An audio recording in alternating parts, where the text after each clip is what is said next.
everybody, and welcome to the Monday Sound Stream. It is a beautiful day outside, and it's super rainy and cloudy, which means it's not like super hot, which is really, really nice. Over there for you, we're burning like toasters over here in East Coast It's land. funny because on Saturday it was 102, so it was really hot, and then we got the most. Like, it was funny. I went out to dinner with my family yesterday, and it was raining and pouring and hailing and just like a complete storm, and there was lightning strikes everywhere. And we're like, well, we have reservations, so we need to go to dinner. And there was like nobody else in the restaurant, so it was super chill.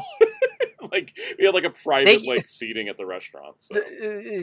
Thank you, Door Level God of Thunder. Right, it was pretty wild, but it's gonna be like 100 on Thursday, so it'll come back up. But it was like, all right, we get a little reprieve. We had flash flooding though. There was a lot of rain yesterday. It was crazy.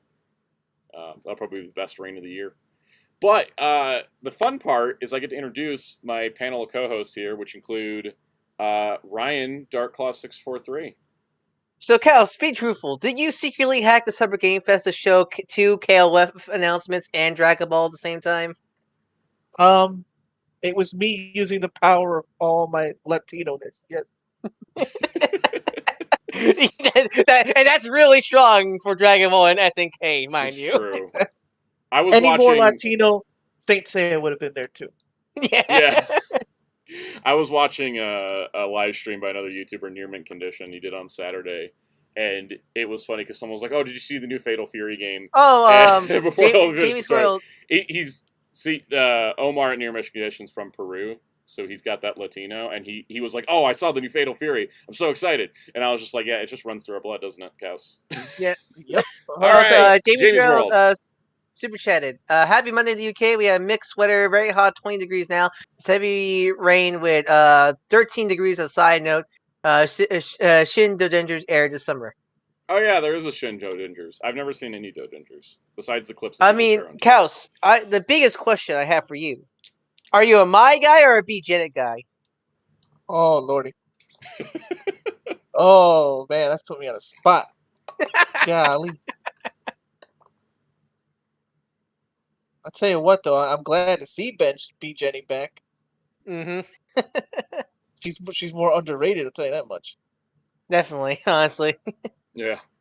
I'm glad the Ubisoft stream ended before my stream started. That was nice. Yeah, your poor Friday video got killed by the summer game. My Friday video went out to die. It picked up over the weekend, though. Like, a lot of people came back for it, but yeah. It's always the problem during, like, summer game announcement season is I always, that's why I think it's also good that my June videos are mostly like reviews and like haul stuff, because that's gonna make my life like a lot easier. Let's hope when Nintendo announced their Direct this month, it doesn't land the same time as one of your videos. Yeah, I hope so. And at least if it does, it's just I gotta go like you have to be in a completely different directions, but. Hellfire says, I legit forgot Ubisoft's happening. Does anyone even watch it? I didn't watch it, because the only games I'm actually interested in are Star Wars and Assassin's Creed, but I'm not going to buy them at full price. I'm going to wait till they go on sale, and I want to wait till people review them, because it's Ubisoft, and I don't trust them at all. So. How do you feel about Shadows? Shadows. Are you like? I am so ridiculously excited for Shadow Generations that I need to turn my hype off before I'm let down. I mean, yeah, Donny. Yeah, you like the Donny Cates wings on Shadow? Donny Cates Venom wings on Shadow. But no, like, I was watching gameplay footage like all weekend, and sometimes I just watch one video on a loop. But like, the level design in the Shadow levels is amazing, and he like uses his powers. He's not just Sonic but black, and I just like. I'm looking at like the gameplay. I'm like, this level design is great, and then like somebody else had like this off-screen footage of the first level and the Shadow stuff, and it's 7 minutes long, and I'm just like, give me this game now. The best part is like the high quality ones from like obviously like a Game Press suit versus the off camera. The off-camera one was played by actual Sonic fan. I can always automatically tell the difference. and then the pre-order bonus is like Gerald Robotnik's journal. So I'm like, I guess I'm going to buy this thing day one because I need the journal, and it looks amazing. And I was reading like some of the Japanese press interviews, and they're not advertising it as Sonic and Shadow Generations. It's Shadow Generations plus Sonic Generations Remastered. Like, they're treating it as two separate games. and Shadow Generations and the remaster are all done in-house at Sonic Team. So I'm like, According to people who played the game, it literally is that because apparently, it's not like you need to be the Sonic Generation portion to unlock Shadow or Shadow stuff in. it's like, is it like Bowser's switch a menu. Fury, where Yeah, you no, can just it's play literally it? two menus.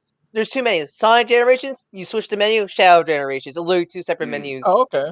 And yeah, That's Mr. good. Tanuki, it is a physical journal. If you pre-order the physical edition, it's a launch edition. It's not, from what I understand, it's not like you have to pre-order it and they give it to you separate. I think it's packed in. It's just like the first print will come with, it will have a code for an Sonic Adventure Sonic skin, and then it will have a physical journal. I'm liking we're getting game props like that because I think this summer they're releasing Amy's tarot cards, which are like the actual tarot cards she uses in series. So which is really, I love getting props like that. Speaking of I'm gonna get it day one, for sure, because I'm like, I need that journal, and that way, like, and then there's the Terrio skin and all the other stuff. Thanks, Psychos. That's all part of the digital deluxe edition, and the way that Sega has done it before is that you can buy the digital deluxe edition upgrade from whatever edition of the game you own. It'll be a separate DLC. I did that for like a bunch of other stuff. So that's what I'm probably going to do. But yeah, speak of the chat. Welcome, Zeltrex, Master Ben, LM125, MJ Klein, Roomwell Window, Cameron Metter, Mateki T, Jamie's World, Psycho O's, Marvel Fan, HJ4 Jason, Sip the Crow, Jeremy Carr, Will, anybody? Benjamin Wiseman, Falcons Tech, Smith the Crow, LPH, Hellfire. Did we get Master Ben 95? Yes. Cool. And Benjamin Wiseman. Welcome. And Falcon Tech. Welcome, everybody.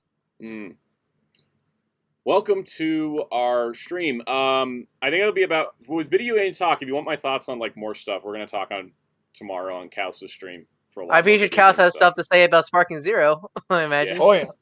Oh, yeah.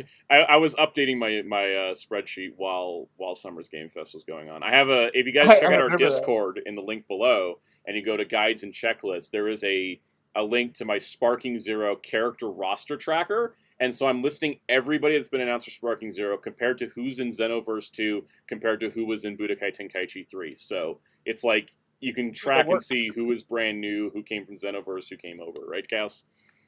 Yes. I remember you literally doing it right when we were watching it. Yeah, like, what was it? After the Sparking Zero, they started playing a trailer for a shooter, and I was like, oh, I can stop. Okay, cool. Yay, hooray, boring shooter. Let me go update my spreadsheet. And then I heard the word Monster, and I was like, okay, I'm back. Hold on. I'll go back. And so, that trailer for Sparking Zero was mostly to say that it's coming in October, which is 2 weeks before Sonic. That story mode looks so. I'm so excited. The possibilities of that story mode, I'm really looking forward to. Now, Zeltrax says, will I have to come to Kaus' stream to hear my thoughts on MMPR Rita's Rewind? No, I did put that in as a news topic today because we have a huge Power Rangers audience on this channel. So. And also, I appreciate everyone asking. Yeah, it makes sense. I appreciate everyone asking you anyway. Yeah. Exactly. And we'll still talk about it tomorrow on Kaus' stream. We'll just do we'll do more of it. But yeah, I'm not going to say anything about King of Fighters or anything else until tomorrow. King of Fighters related stuff is tomorrow because we're playing King of Fighters. So, but yeah, October's going to be crazy with Dragon Ball and Shadow back to back. My poor wallet.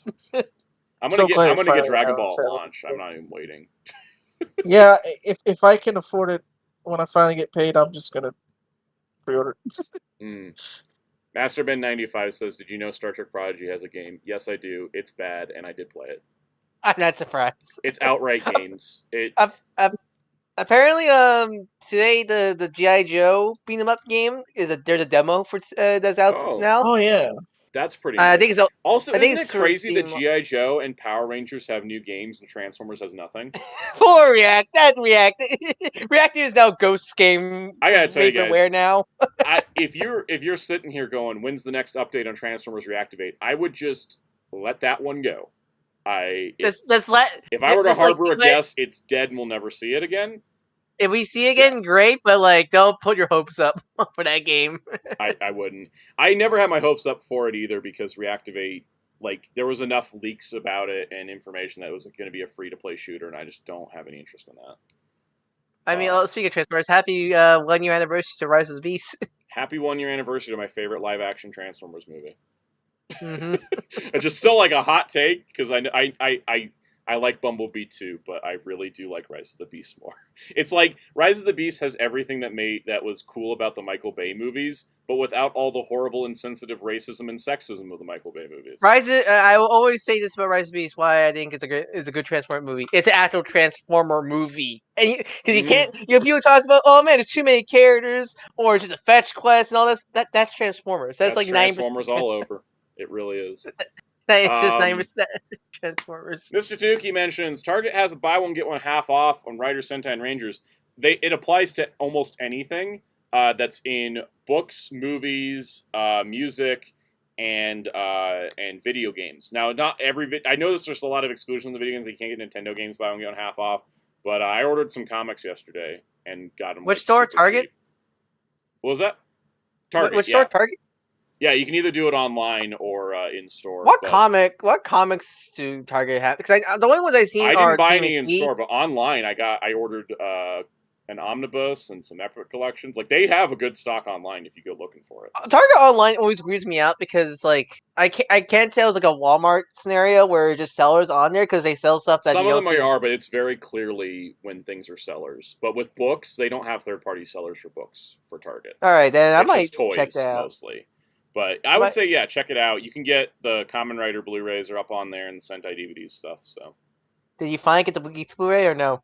I did not get the Geats Blu-ray, and the reason why is because it was more expensive than any of the books I was buying. Even more than the omnibuses? Yes, the Batman by Grant Morrison omnibus I ordered because I finally got Volume 2 ordered. It was like $43, and so the Geats Blu-ray was like $80. That needs to become a running gag at this point. Till you get it. Do you get the Geats Blu-ray yet? So that I mean, here's the thing. I'm just going to jump ahead in our schedule. I'm going to go back to just do PSA thing.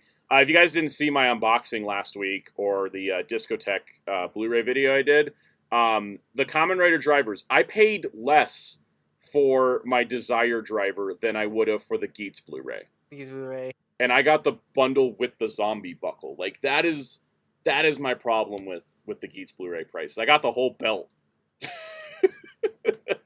But anyways, last week's videos, we had the Kamen Rider unboxing. We had the Digimon double feature, and also me giving the entire history of Albegas, which that video existed because I needed to review Polymar. I needed to review Digimon. IGPX impressed me so much. And then I was like, well, what am I going to do? Not have a segment about me talking about Albegas? Honestly, like I never like grew up.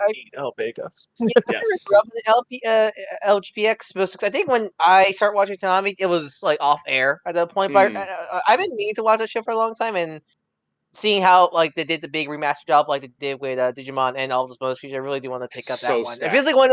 It feels like one of those stacked. It feels like that definitely screams. I'll regret that if I don't get it. Like because there's stuff there's like Discotek stuff that I wish I got, but like they're not like a big I don't feel like I'm missing out versus the IGPX set. Hey, Scotty Z70 says one of his videos got over 38,000 views. That's amazing. Congratulations, because that always happens too. Every once in a while, it happens to a video. I'm just like, what? Like my X-Men video. Where's that at? Yeah. Got 22,000 views on this X-Men video that I still got comments on. Hellfire says, who currently owns the rights to Go Line and Die Rugger? As far as I know, and this is not to say anything because Go Line is still streaming on Crunchyroll. As far as I know, DreamWorks owns those shows as part of their deal with Voltron. Is it like a Sentai? It's very much like a Sentai with Hasbro with Power. From what I understand, yes. So, like, also, I wouldn't be sitting here going, "When's Discotek getting Go Line and Die Rugger?" Because I don't think it's happening until the license expires. So. Also, I kind of love how you're down the rabbit hole stand up when you literally just got one Kemi card because it's a Doctor Who reference. Yes, I bought a pack of 26 Kemi cards just for the Doctor Who reference. That's how down the rabbit hole you are now. Yep. Speaking, I mean, we're one episode away to the finale. Wait, how are you feeling about the new series? The finale because we have 2 episodes left of the season. It's like that Disney Plus made it confusing because they added the Church of Ruby Road as episode 1, so it looks like we are on episode 7 this week. But we're actually on episode 6. Okay, yeah, so we still have 2 more, but it's a 2-part finale. Okay. I'm liking the season a whole lot. I think having 2 Dr. Light episodes back to back was a little annoying. I would have structured that a little differently. But I really like in Shudigawa, and He's so good. so I mean, good. how you? Is it great to see at finally same-sex kiss with the Doctor finally? Well, let's go with the first same-sex romantic kiss with the Doctor, because Yeah. I will never forget the time that Matt Smith kissed Arthur Darville without warning Yep. him, and the look on Yep. his face was. Because I'll tell yeah. you, man. I remember when Jodie's era. I remember all those ship teases with her and what's her name? The main female companion of Yes. Yeah, I remember all the ship teas because I feel like they keep teasing us about them like getting together and never happened. So it was And just it kind was of funny nice. because I thought that Rogue as a character was like he Got was that like one. equal parts River Song and Captain Jack. Yeah. And I thought that was great. Oh yeah, that's true. Jamie's World did bring up a good point. Captain Jack kissed the Doctor. It's cause Yeah. just because John Barrowman kisses anybody, and that's part of the problem with why you didn't hire John Barrowman. Captain Jack's is Captain Jack's very much like Constantine. He's omnisexual. Yep. Speaking of, before we get to Pride Month shoutouts, I did want to highlight we did get to 22,000 subscribers. Psycho's mentioned a couple times. Thank you everybody for us getting to that milestone. Also, thank you everybody in the comments of the Elvira video, because it is the Pride Month edition Elvira, which was one of the shorts. 2,000 views. That's a great amount for a short on this channel. And I love they got so much attention. I had 0 homophobic comments in it. yay, So. no bigot. Hooray! The Captain America Sam Wilson video has 2.8k views, which was great, and I got 2 racist comments, so that was fast. And it was sped run. It was like within an hour. You get 2 trade-offs. You get no homophobia, but you get 2 racism. Yep. Super chat for Cameron Metter. Congrats on 2K. Thank you so much. Thank you for the super chat, and thank you for congratulations on the 22,000. I really appreciate how much the community has grown. And I love that we have these 2 shorts did so well. And I think I'm going to start uploading shorts without the text on them, because I thought that, because YouTube was like, oh, put text in your thumbnails. But like when I don't, it like really pops off better. So I would say that with the Sandcat, I think it's a great figure, but I fully don't understand why you guys hate the clip system for the shield now. Because my God, I don't know why. I don't know why they keep using that clip system for the shield, right? Because because the clip is always kind of made for Caps, like those cuff gauntlet arm, like gloves he had, but does not work with any other arm because it keeps falling off of Sam's arm all the time. And it frustrates me. And it was even worse when it was on the Zeo Pink Ranger. I imagine because it was a very, very thin arm. Also, because she was supposed to hold the peg part like it was a handle. Yeah. Yeah. But I will say for Pride Month Elvira, she is doing a Wizard of Oz thing and then has a pride flag. But it is also because Cassandra Peterson, who plays Elvira, is bisexual, as was revealed in her autobiography, which is why the figure came with the tiny version of the autobiography. So there's your history lesson of the day. LM125 asked this a couple times, so I'll just answer real quick. Do you think the Mobile Cop G-Bon release will live up to the previous Discotek releases? I think so. I think it'll be good because there wouldn't be any like differences, honestly. I don't think so. Okay, so Benjamin Wise says the first Marvel Legends Captain America had elastic straps on his shield. They were perfect. Yeah, I kind of like that. I kind of like the way the MCU did it, where it's like 2 big plastic straps and you just stink it on and it's done. You know. Mm-hmm. I know you can't plug it into the back that way, but like, there's got to be another way to do it. I feel like there's a way. Oh, Jamie will give us super chat. Super chat. Kajisuke, keep it up. Look forward to 6. I love your content. All right, thank you so much for the super chat, and thank you for the congratulations. Because it's 22,000 just feels like a great milestone. It just really does. But anyways, let's we did this last week, where we because it is Pride Month, we decided to spotlight 6 LGBTQ characters in comics, and so we're going to continue that this week. This week's theme, everybody is space themed, which is fun. So and dog. And we have Argus is here. Argus is just here for Galaxy support. So first up, we have a recent character, Galaxy. She hails from DC Comics. She debuted in this graphic novel, Galaxy the Prettiest Star, which was terrific. I read it recently, and I was like, why didn't I read this prior? It was really good. Great storyline. The fun part about Galaxy is she is a trans character, but she is an alien, and what ends up happening is that her whole family ends up hiding on Earth, and they end up getting human form disguises. And her human form disguise is that of a boy. And so she always feels out of place and uncomfortable with herself. And so it was really interesting to see her journey into accepting herself and having to accept the fact that being revealed as her true self and as her alien self, that was going to bring a lot of struggle and strife, but she gained her own confidence through that story. And then she showed up in the Hot Girl comic, because the same writer as that created Galaxy went to write Hot Girl, as Jadzia Axelrod. And Galaxy was in that, and that's how I first knew about the character, was from the Hot Girl comics. I was reading the Hot Girl comic, and I was like, oh, who's this? She's really cool. And yes, she has a talking corgi, who is a helpful little boy. Which makes it even better. Makes her even better. Yeah, and I picked this artwork because I thought it would be nice to show kind of like her more casual wear look, and then also her superhero look. So I really liked the graphic novel as well. I've been mean because I like when I read the Hot Girl series. I sadly did not fully pick up that because of money, but I'm definitely gonna go back and look at the trade, and I definitely want to pick up the Galaxy because is it like the Dreamer one where the Galaxy novel is canon practically to the DC practically, universe? yeah. I'm assuming. Because the thing is that I know Jadzia talked about it on Twitter. She said that it's officially not canon, but she wrote the Hot Girl comic, like Galaxy appearing in the Hot Girl comic, as if this was the canon backstory. So it is canon in my eyes. Same thing with the Dreamer graphic novel. I think both of them pair well. And the fun part too is Galaxy's been popping up in some other stories recently. So I mean, same with Dreamer, because Mark Waid for Absolute Power, he's been saying that Dreamer's gonna be a big part of Absolute Power. Yes, which makes me very excited because we need more Dreamer. And yeah, so I would highly recommend if you're interested in the character, read Hot Girl or Galaxy the Prettiest Star, or read both. I think they're both great. So pretty cool. But that is our first character spotlight. Next up, switching over to Marvel, we have Phyla-Vell. Phyla-Vell is one of Marvel's weird children, and I say weird because they have really strange origins. Phyla-Vell, Genis-Vell, all the Vells, they're all a little weird, right? It was a headache trying to look up. I can't tell you Marvel anymore because I was get Carol, which is so frustrating.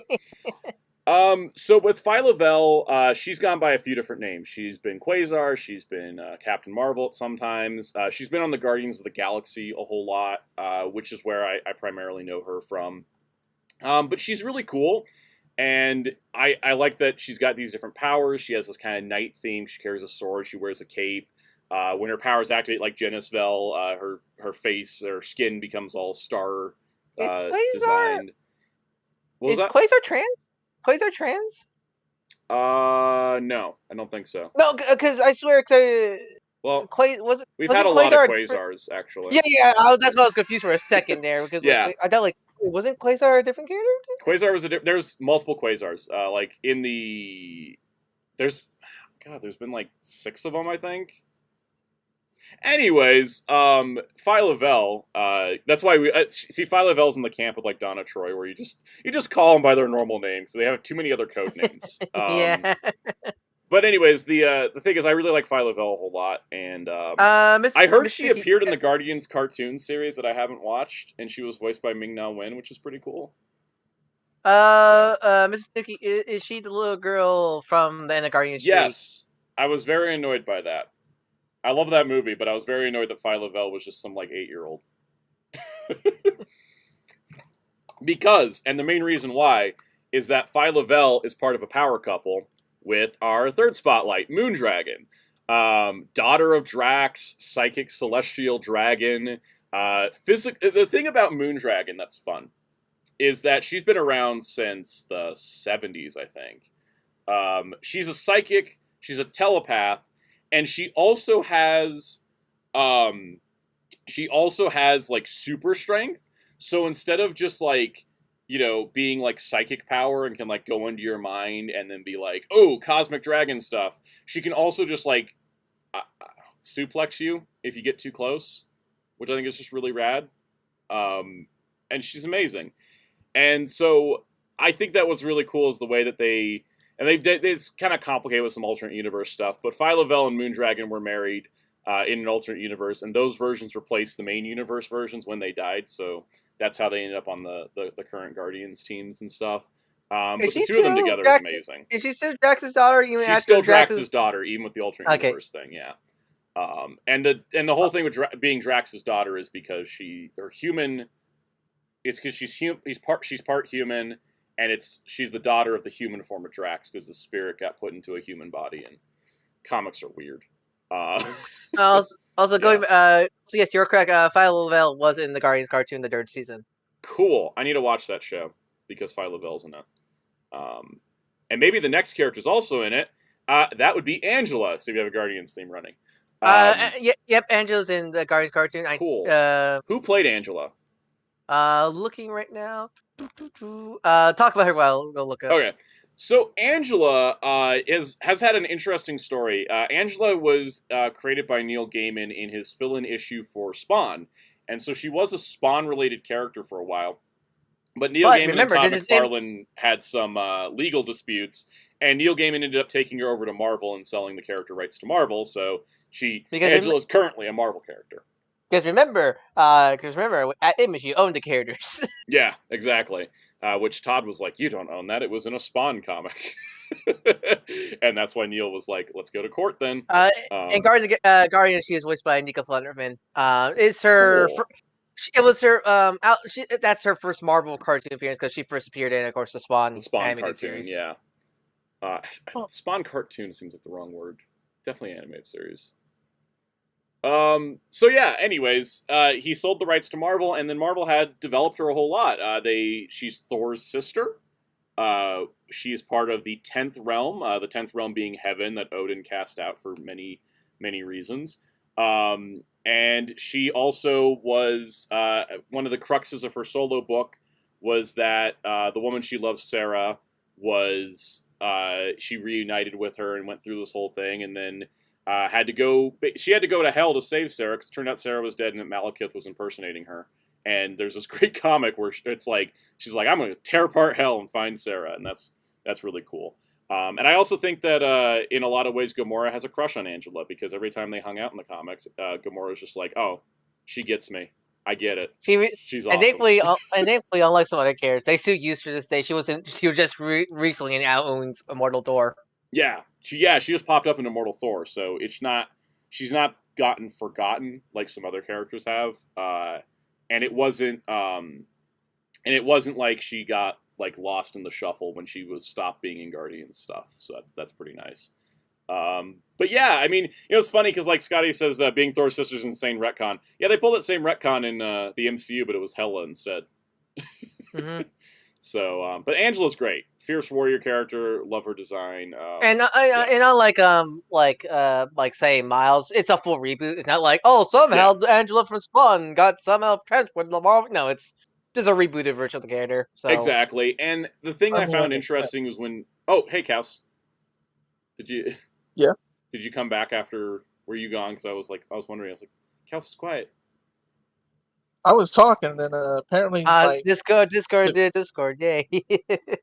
Yeah. The whole mute unmute thing. Oh yeah. I'm like, I could have sworn I unmuted, but apparently I remuted. Whoops. I've done that before. I've done that on Kaus' streams before. They're like, where'd Soundout go? Oh, he forgot to. He muted and forgot to unmute. Anyways, I really like Angela. It was kind of funny when they first introduced her. I thought they were going to do a thing of like she remembered her time in Spawn because she was like, I don't remember where I'm from. Why do I not remember anything? And it turned out it was because Odin banished heaven from the realms. Oh my god! If I was writing her as a cheeky little homage, I just have her talk about just a little random tidbit of random dialogue where she says she has dreams of some dude named Todd harassing her. No. Just have her meet Spider-Man. Go like, you look familiar. Shouldn't you have a cape? Oh my god. They should do that more. I think it'd be kind of funny if they played up that a little bit, too. All right, our next character is. Wasn't she? What? Oh, yeah. Wasn't she a fan voted character for Marvel Legends? Right. Yes, Angela did win a fan vote for Marvel Legends, and without her being in Marvel Legends, we wouldn't have a modern figure of her because they can't put her in the Spawn line because I really hopefully they redo her with the modern double joint elbows and everything like that. Hopefully that would be nice because she did have a second look in the comics that we could do, so I think it's pretty cool. Scotty says, I remember when I saw an Angela figure in Marvel Legends, I flipped. I bought it, went home, and found out how. Last time I saw Angela, she was in Spawn. Now she's in Marvel. Yeah, I think a lot of people had that reaction when the figure came out.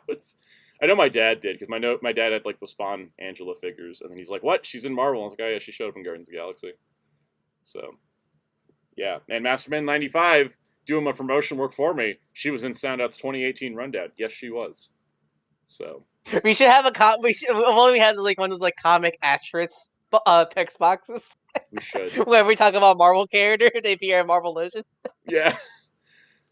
All right, our next character is Crush, the daughter of Lobo. She is about as nutty as Lobo is, but she's a much better person. She's still really fierce. That's all that's all Karzarians. Yeah. I didn't know she existed until just now to you guys before the stream. I was like, what? Yeah, she's when did Lobo get a daughter? Where did she debut? I think she debuted in the Rebirth Teen Titans comic. As part of the new characters. And then they gave her own series, Crush and Lobo, where Lobo was like, daughter, I've changed. Come help me get out of prison. My life is better. I'm reformed. And she's like, that's a bunch of crap. And it was. What we need is we got Super Sons, Sinister Sons. When's like Super Daughters and Sinister Daughters coming out? I mean, we need like Crush and Power Girl to have like an ongoing comic together, just because it's like two characters they don't know to put them anywhere else. So why not? Would it be better than the current run? Probably. She showed up in the House of Brainiac tie-in for the Power Girl comic, and I'm like, oh yeah, I want to see these two hang out now because they'd be fun. Was it good? I know there's mixed things with that current Power Girl series. There's a reason I'm not buying Power Girl, but just reading it on DC Universe. Let's just leave it at that. I don't want to like harsh anybody's jam, but like it's just not my jam. Anyways, and then lastly, this is what we call our surprising ones. I think most people don't know about this. It's a pretty recent development. Star-Lord, Peter Quill. So I think most people know Star-Lord. Do I need to talk about who Star-Lord is as a character? Do we do that part at least? I don't know. He was in 3 movies that made like a ton of money. Yeah, I think people know the characters. Can we just play Space Riders at what's the what was Space Riders at Dana Sky? Yeah. I really like the character of Star-Lord. He's one of my favorite Marvel characters of all time. It's so funny because people talk about his pre-MCU and his post-MCU. I gotta say, pre-MCU Star-Lord is a bit boring. He's very like when he was voiced by Master Chief in Earth's Mightiest Heroes, I was like, that's perfect. Character with not that many layers. He is just kind of a gruff, like, here I am. But he was a lot snarkier. I didn't like it. I didn't like his portrayal in Earth's Mightiest Heroes because they played him like no jokes, and his team was like competent and organized, and that just didn't feel right. And that time wasn't accurate to the Abnett landing run, yeah. Yeah, Abnett landing Guardians run, yeah, because that was what it's based on. Because the thing is, the Guardians are at their best when they're like a team that's constantly about to fall apart if someone moves a domino too quickly. I know, Star Wars is one of those characters that if you're just familiar with the MCU one, you just kind of think, and to see, his current comic stuff just looks like MCU Chris Pratt. But no, it's not just Chris Pratt. Chris Pratt on no, he's written differently still. Yes, there's still that bit of that jokey side, but he is still he is kind of a dumbass, but he's a competent dumbass, which is what I like about him. Mm-hmm. And adding to that, what's really fun about the character is that, when they added in some of those MCU elements of him loving music, it just gave him something. It gave him something to his personality besides I'm out here fighting in the stars. Like, it gave him a personality trait of I really like music. And there was in the Jerry Duggan run, there was a great issue where like Star-Lord explained how he gets music onto tapes, and he captures the radio signals that have orbited from Earth, and they're all delayed getting out into space. So he's picking up all the 70s and 80s tracks because they're finally getting out to space and stuff. And that's the kind of thing So charming. Star Lord is one of those characters that like it really depends how the writer writes him, definitely, Yes. because there's definitely like runs or most of the Guardian. I don't want to say all the Guardians cartoon because there's definitely episodes where he's written like normal comic Star Lord of the modern era, but then there's some where you just have to discount Chris Pratt.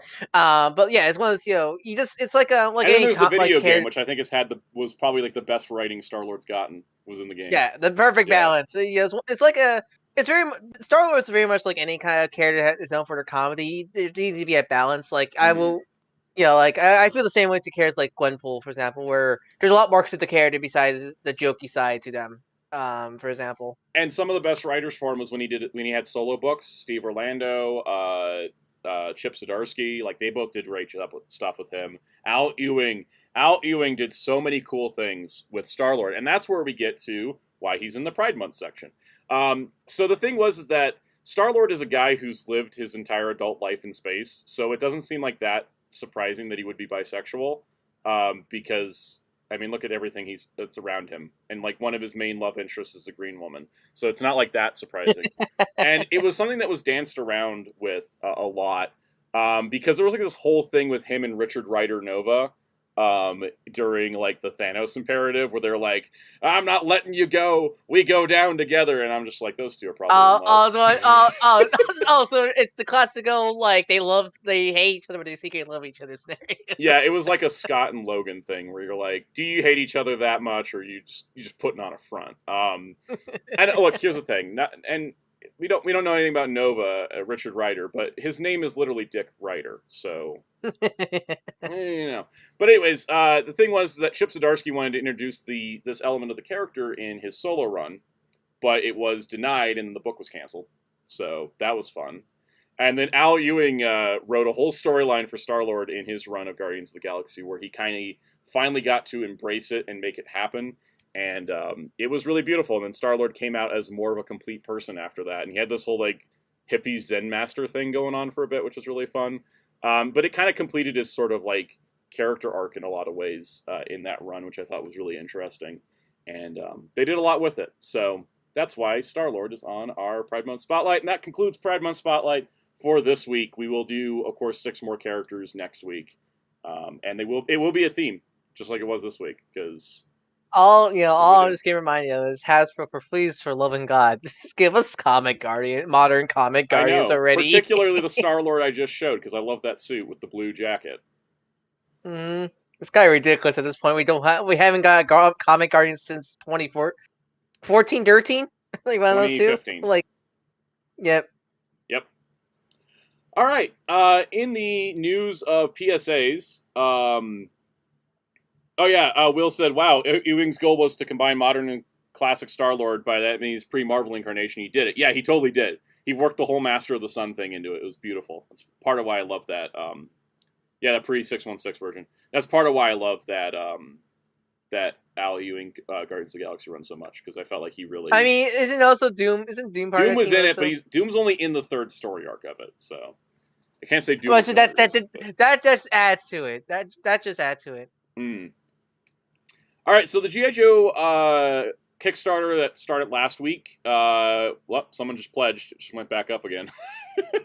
It's almost at $2 million. Kaus, have you ever seen a Kickstarter for comics go to $2 million? Never. And I've seen a lot of comic Kickstarters. Right. Since 2012, at least, yeah. So the most recent stretch goal that was unlocked is they're going to be adding more tiers that have a Larry Hama signature plate. Let me see if I can find it here. This is it. It's a Larry Hama book plate. They're going to add 500 more tiers, and the way it's going to work is that they're going up tomorrow, and if you can switch your tier or back it at one of those tiers. It's not going to cost any extra, but you can just go click, and then you can try to get one. I'm going to try to get one tomorrow. Wish me luck. If I don't get it, it's fine. Signature things for me, I'm like, they're more special if I've met the person, but hey, if I can get it, might as well. So, like, signature plate, are these like a plate with a signature on it, or is it like a piece of artwork? It's a piece of artwork that you can put inside the book with the signature. And they said it's going to be at the 3 box set tiers. So the Cobra Commander, the Snake Eyes and the Hiss Tank. So if you get the either the $300 bundles or the $600 bundle, like those will be the three, and they're supposed to go up tomorrow. So there's that. Now, if it gets to $2 million, they're going to do a reprint of G.I. Joe Yearbook #1, which isn't in the compendiums because There's nothing new. There's nothing new. But what they're doing is they're including Larry Hama's original dialogue from issue 1 in this, which is because he has his dialogue changed by the editors and he didn't like it. And last year when Skybound started their new G.I. Joe comic, they did a reprint of the first issue with Larry Hama's original dialogue. That'll be in this special edition of the yearbook, and it'll be included with all physical pledges, and this won't be sold separately. So, yeah. But, yeah, we're up to $2 million on this. Oh, and I think they did reveal the trading card vote winners. Yeah, so the trading card, they did a fan vote for the other 3 trading cards in each set. Are you guys saying that, like, $2 million isn't the cost of it? No, that's how many That's just how much money they made. It's how much it raised. Yeah, the tiers are between 75 and 600, depending on what you want. Anyways, Beachhead's going to be drawn by Ron Wagner. Lady J is going to be drawn by Dan Jurgens. Flint is going to be drawn by Larry Hama and Steve Lealoha. And then we've got Tomax and Zaymot by Ron Wingham. Dr. Mindbender by Paul Pelliter. And then Firefly by Larry Hama and Steve Lealoha. So those are going to be the other cards. They'll reveal that art later because those art has to be go get done now. But that's where we're at with the Kickstarter. So it's I would expect Transformers to get one of these. Will you be doing a video on this? Because I know comic videos aren't like do the best. I'll do an unboxing when I get it, just for the heck of it. Even if it doesn't do well, might as well just document it, you know. Mm-hmm. And then yeah, because it's one of those things where I'm not sure how many video because you might get comic people doing video of this, but would those comic fans be G.I. Joe fans kind of thing? And then also like the G.I. Joe videos do well enough on the channel that I'd be like, yeah, let's do it. You know, just as a G.I. Joe video. And the last in the PSA section, which is just me, I want to talk about this because I don't think anybody else watched it. Star Wars The Acolyte started, and I really liked it. Holy cow. It's the first Star Wars show I can point to people and say, have you seen the Star Wars movies? Here, a show that you don't need to see anything else to enjoy. Because even Andor is definitely not not everybody's cup of tea. Because it's very political, right? Isn't it? Andor is very political, and it's very much your homegrown grassroots rebel story, whereas this is like Jedis all over, investigating a dark side threat and trying to figure out, you know, who's behind it all. And it has kind of a murder mystery vibe, and I love murder mysteries, so it's totally up my alley. It's like a murder mystery with lightsabers. It's really cool. And there's a lot of great new elements to the lore and just kind of building out that, you know, sort of into High Republic era. And I really love the characters. Master Soul here in the middle, amazing. That actor only learned English like 4 months before filming. So I think that's pretty cool. Was that the actor in? He was in Squid Games, yeah. Yeah. And I like a lot of the characters, yeah. There's a lot of really cool, fun characters. Falcon's text says incredibly predictable. If it is, DM me who you think the Sith Lord is, because I haven't figured it out yet. And also, they pulled a twist in episode 1 they didn't put in the marketing, and so I was surprised, because I was like, I didn't realize that was a thing, but apparently got out in like some other news outlets. But hey, Commodore 64, I like a good mystery. And the thing is that the thing about a mystery is that there's only so many mystery plots in the world. So it's like, what do you do with them? And there's a couple moments in the show, and this is what I did like about it, where you think you're going to go down predictable mystery plot beat A, and they're just like, no, we're not doing that one. We're going to do something else with it. And I like that part of it. There's a moment in episode 2 where I was like, oh, are we really going to do that? And then the show was like, no, we're not doing that. And I was like, oh, okay. But I'm always mystery feels like a mystery. Yeah, it feels like a mystery. Yeah, Mr. Dookie says, we're sure it's redacted and not actually redacted. Yeah, I'm not sure. I'm not sure right now, because there's a lot of things. Is it Darth Jar Jar? I don't think it's Darth Jar Jar. I've been working on that, but I would say if you're looking for a Star Wars show that's different and feels fresh, definitely a show to check out. I really liked it, and I'm looking forward to seeing the rest of it. And anybody that's like, oh, it's canon breaking that there's a red lightsaber in the show, and I'm like, no, it's not. The Jedi Council literally like looked at Qui-Gon Jinn, and Qui-Gon Jinn was like, I just fought a guy with a red lightsaber with Force powers, and the Jedi Council's like, well, the Sith are dead, so that can't be possible. Gotta say, there's a difference. That's the thing, is that even if they uncover a Sith or a dark side ruler with a red lightsaber, it's not like the Jedi Council's like competent. So No, I mean, no, I know it's pretty obvious that the prequels and Clone Wars established that the Jedi Council is pretty stupid. Yeah, and the reason why is because they became complacent. That was the big mistake. Was that the Jedi Council became complacent? That's how the dark side and the Sith came back. That's kind of like one of the core tenets of Star Wars. But Sano, there's fire in space. That's a bad thing. There's been fire in space since Empire Strikes Back. Yep. It's not even the only space show that's done that. Exactly. Because the thing is, Young Justice did a very distinctive thing of Young Justice had no sound in space, no fire, and it was completely like quote unquote realistic space, and it was always the most boring scenes in Young Justice. Exactly. You know, Which these are movies and TV shows first. Exactly. Which season had that? Science lessons last. It was all seasons of Young Justice, starting in season 2. Like, they would be on Warworld, and they'd cut to outside Warworld, and the Green Lanterns would be pointing their rings and doing this. That's weird. I must have missed. I don't remember that. It's been It's very obvious in season 4 when they spend several episodes in space. In space, yeah. Yeah. Falcon's text said Anakin didn't fit in with the council because he wasn't down with gaslighting. Yeah, no, he was down to be gaslit by Palpatine, not do gaslighting on others. Yeah. Muteki says the Jedi are like the Yakuza. Both are an extinct or endangered species. Oh, wait. Okay, we're not talking about Imagine, but, Kels, what do you think of Kamen Rider Drive Yakuza Edition? Well, real quick, that looks awesome. And Kamen Rider Drive looks pretty swole, so... Yeah, let me find the picture of his back. I know. I just love all the Kamen Rider Drive memes when that announcement came out. There's some beautiful ads I saw. But surprise drive over Yakuza. I saw some people saying he looked too skinny. I'm like, y'all are seeing old pictures. Yeah. Well, if you haven't seen recent photos of Kamen Rider Drive. Yeah, you see, I know Sanosuke, my Drive was like, what, 7 years ago, I think, at this point? Or even more? Yep. And he's bulked up a lot since then. Yeah, that's it. Also, actors can bulk up for roles. Yeah, I can't find the exact photo, so I'm just going to move on. Tyler Ripley asks, what are your thoughts on people saying the Lightning Collection is dead? It is dead. There is nothing going on. It may come back one day, but currently there is... Again, as a parallel, it was like when Legends was dead. Marvel Legends was dead for like 4 years.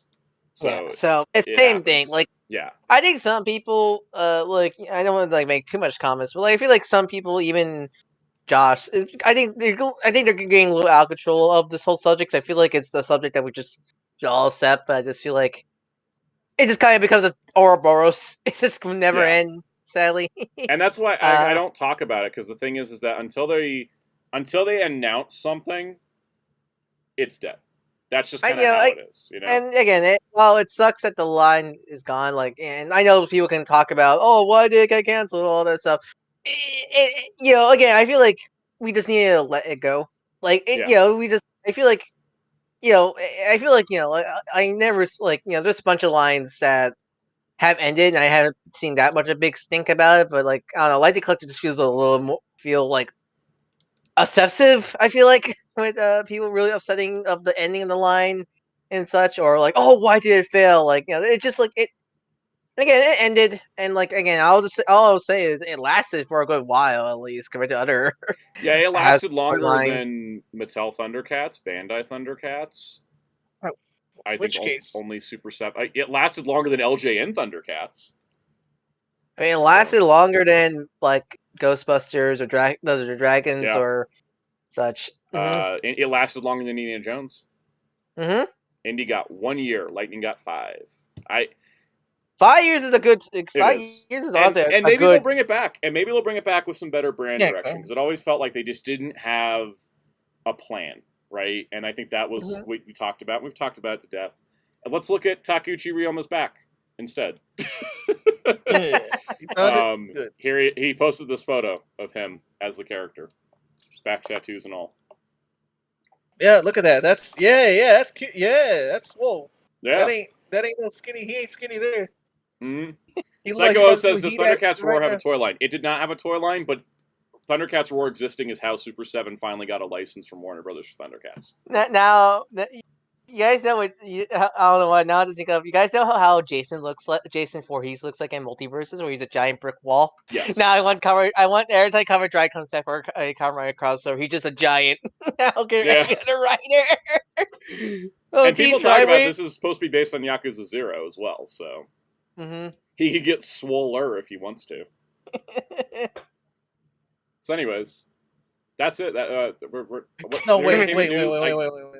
What is that back tattoo inked or not? Like, is it colored or just black and white? I can't tell because of the rain. Yeah, because if it's colored in, then it's not 0. Mr. Chinuki, can't wait for him in the post credits scene of Sonic 3. I've seen a great post about the Sega Cinematic Universe. From the angle I'm looking at, it doesn't look like it's colored in. I think it is kind of the outline. So it could be 0. It's colored in one ad, which is just 1 or later. Peacemaker said, "Yeah, it was. That ad was weird though, because it was just a game render. It wasn't his back. It was the game Kiryu back. We'll know in a couple months. It comes out in like Paul we'll see. Paul Disney toys are doomed for the day one though. Because I mean, Indiana Jones, the franchise, that I think is like I think it's one of those. I think the problem with with the whole Dial Destiny era, like and everything. I think the problem was that like since there's no like with Star Wars, I think what helped with Force Awakens is even before the whole burnout of Lucasfilm and everything, there was like it wasn't like Disney like helped hype up Force Awakens because they greenlit like Rebels first, like Rebels and all that stuff. And Rebels, it wasn't straight storyline was an afterthought. I'm talking about like. I'm not talking about the toy. I'm talking about like why the indie brand didn't do well that like last year. It's just it's because there was no media support outside of here's a movie. Yeah, let's start with Disney. Start with Force Awakens. There was a built up to it where Disney, where Indiana Jones is like new indie movie. Without any excitement. Like we should have gotten the indie toy line in 2022, and then it lead up to Dial of Destiny in 2023, and then we would have had more time to get more characters. And like such. What do you think of the indie game? Since we all got since we're talking about Indiana Jones, the indie game looks great. Can't wait to play it on PS5 next year. I do love how cartoonishly evil the Nazis are. They're great. Trailer. I was like, you got to make the Nazis cartoonishly evil. Gameplay for that.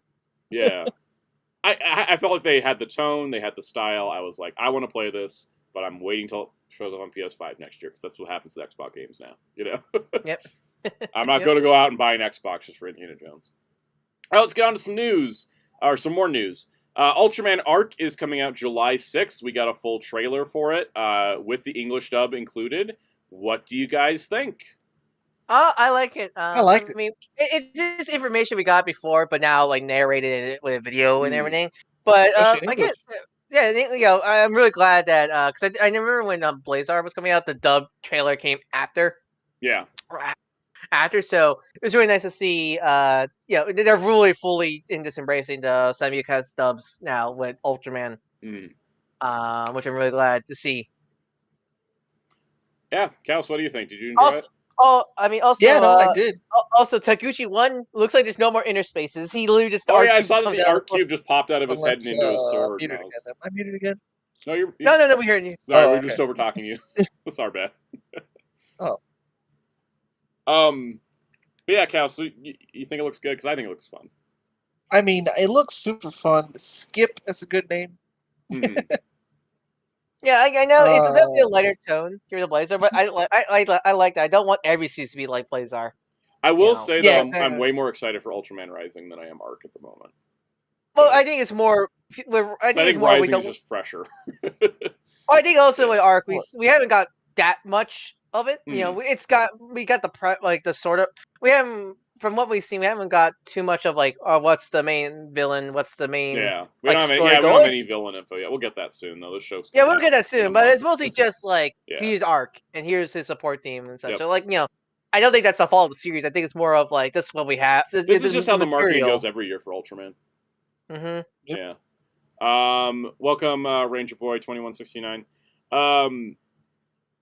Room Without Notice says, coming off a really big high with Blazar, it's kind of weird to be back to basics, back to start a new gen basics. Still excited to watch and love Opera Red in a new role. Yeah, I think it's kind of what it is. It's like they're definitely going, but you have to go back to basics every once in a while. Sentai did the same thing with King Oger went wild. And so Boom Boomger was like, all right, let's bring it back down. And I think that was a good move because Boom Boomger's great and solid. So this thing is like, I don't want every series to be Blazar. I don't want every I think that's my problem. That was my problem with the 2020 Sentais. I feel like it was three after different... Zenkaiger, they were like, let's just break the formula, and they did it for 2 years in a row, and it was too much. You got to break the formula every once in a while, but not 2 years back to back.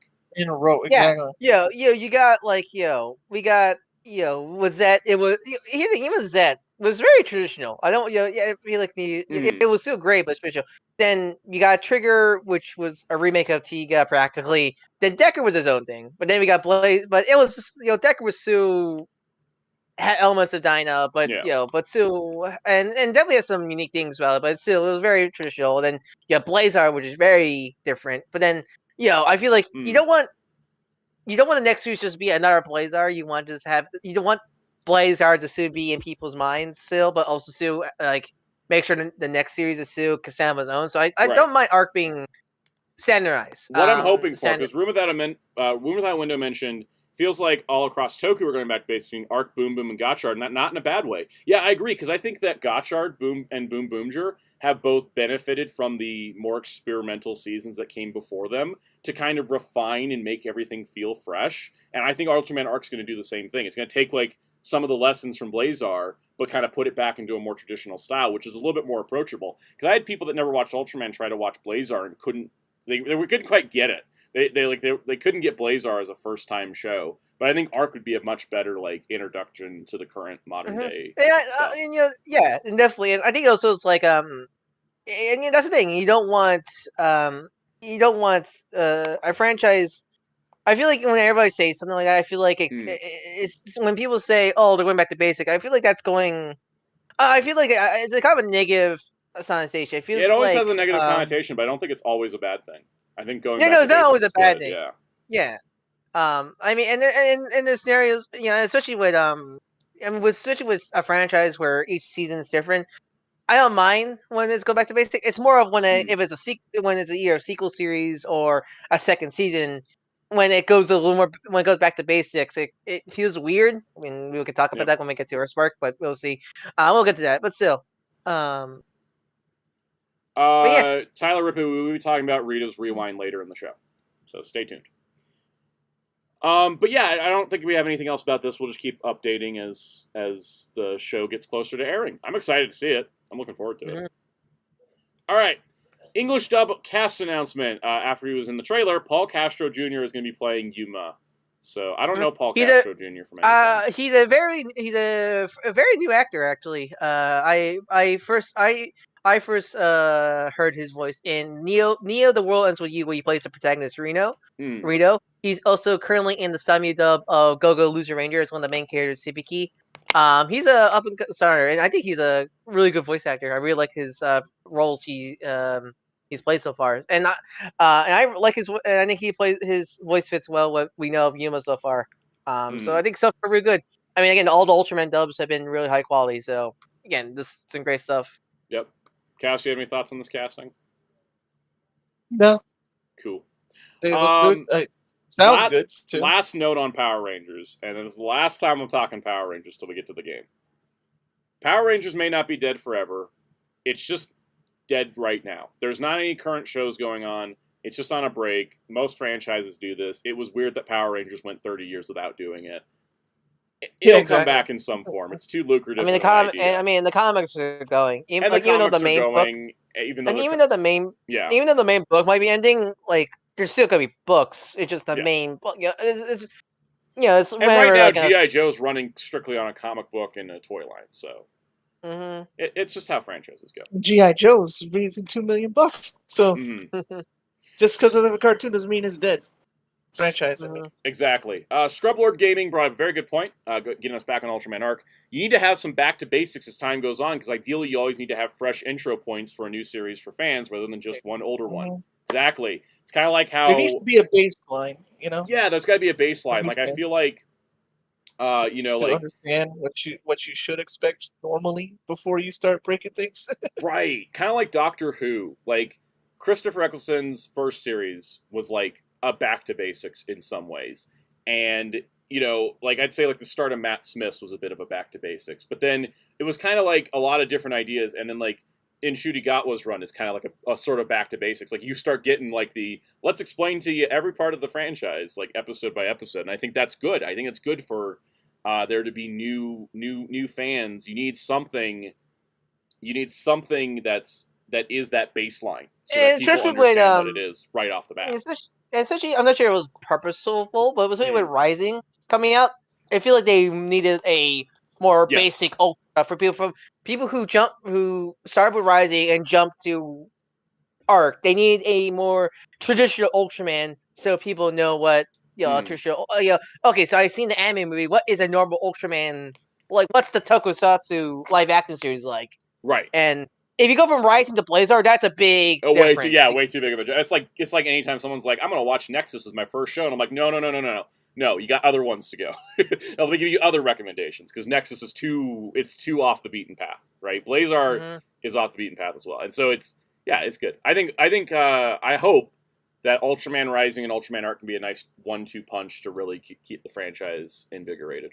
I think honestly, I think that's what Power Rangers needs when it does come back, is a very back to basic season. Like not like with fresh like how Ninja Storm was. Like no fresh connecting, continuity would be good. Yeah. Like connecting or anything like that. Because I liked the references that we got from Beast Morphers onward, but like that it's too much for like a casual audience to be constantly referencing old things.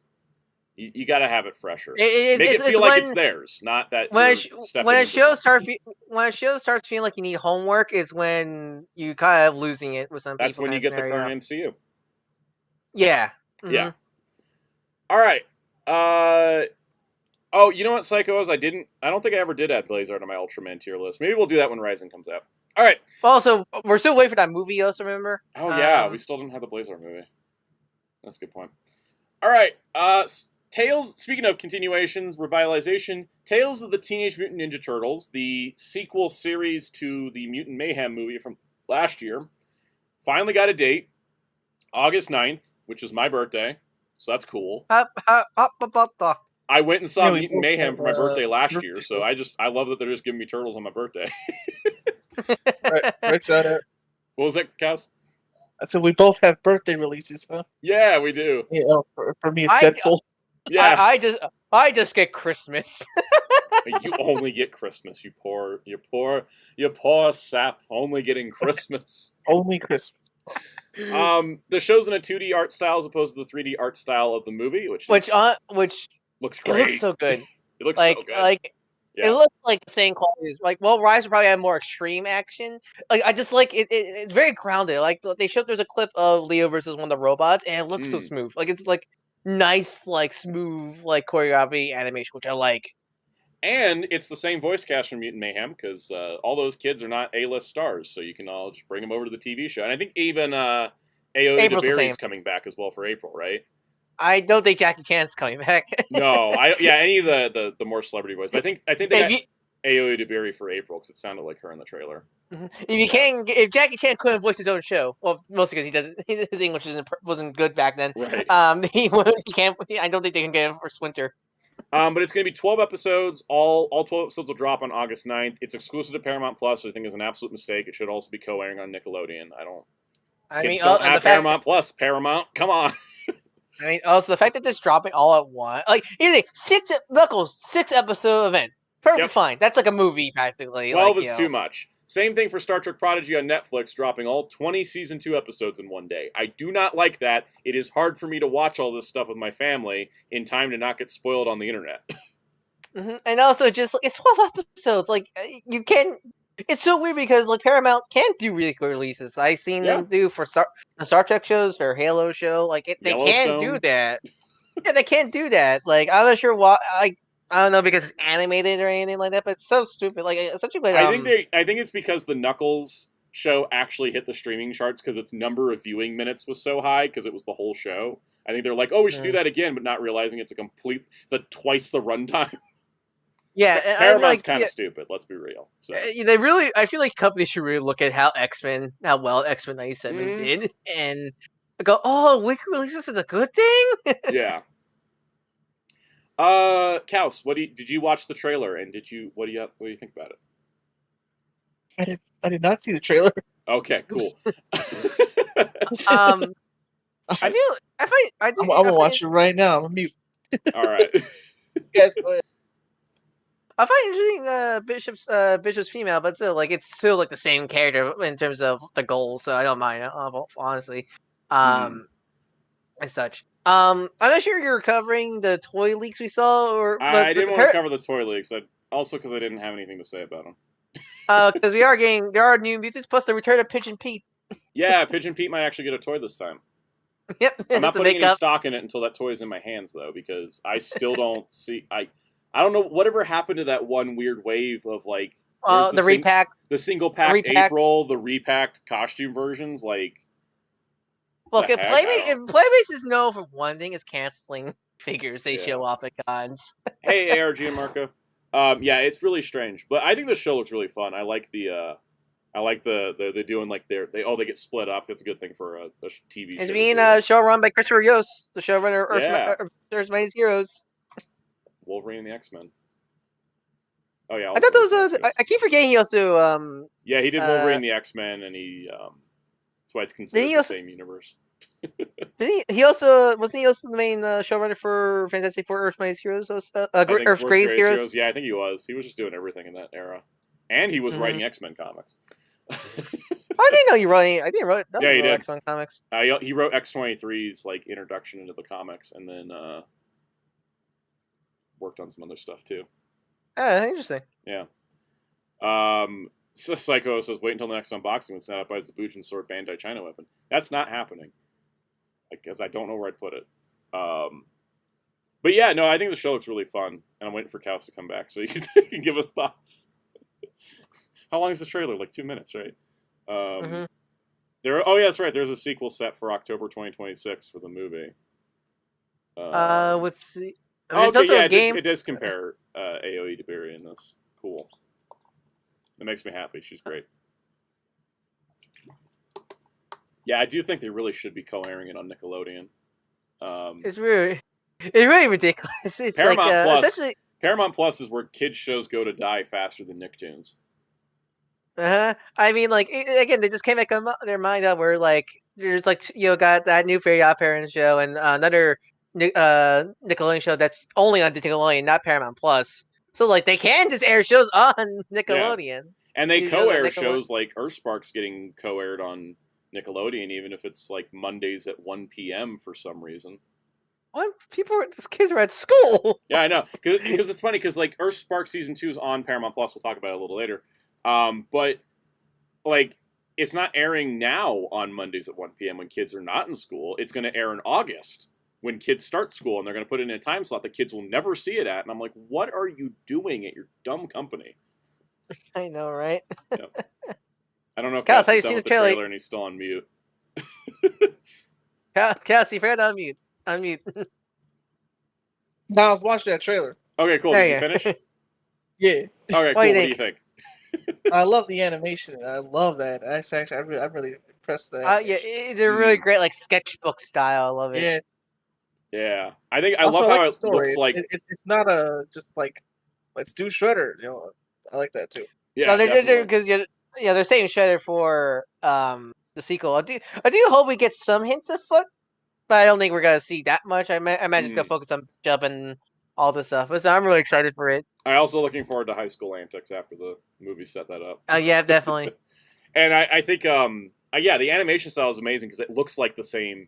It looks like the same world as the movie, but it's different, and I like that. Because the movie had this like very like New York graffiti ugly style, like ugly on purpose. Well, this has this very sketchbook. It looks like sketchbook, like a high school sketchbook, which I can understand. I understand why people might like it more than the movie because the movie's art is not for everybody. It's it's meant to look ugly, and you don't like how it looks. But I understand why people like this more cleaner look better.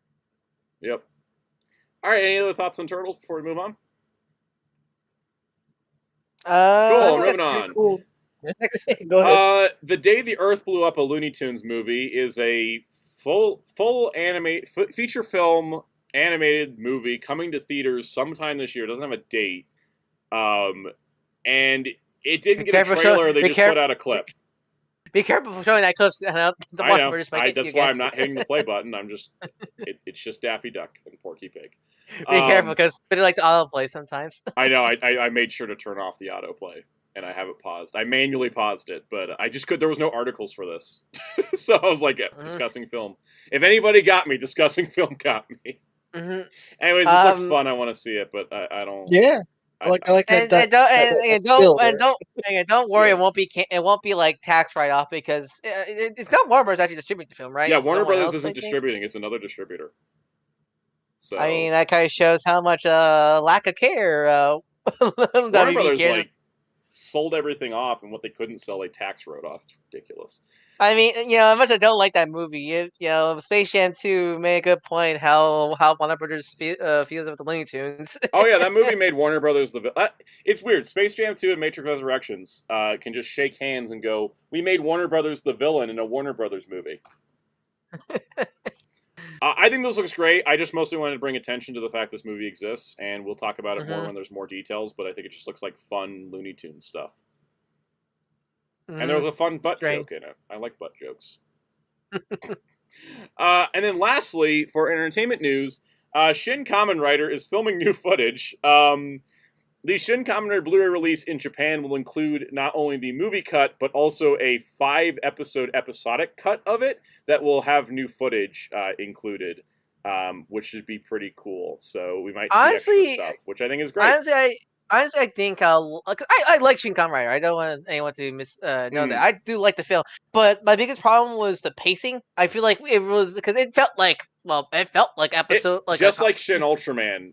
Anno was like, I'm making a movie that's homaging a TV show. It's going to be built like a TV show. Like Shin Ultraman and Shin Kamen Rider, you know what it always feels like to me? They always feel like compilation movies on the release show. So, which reminds me a lot of those. You remember those Disney direct-to-DVD films where they just pretty much are episodes. Oh, you mean Moana 2? Moana 2 or Atlantis Smiles Return or something like that. Yeah.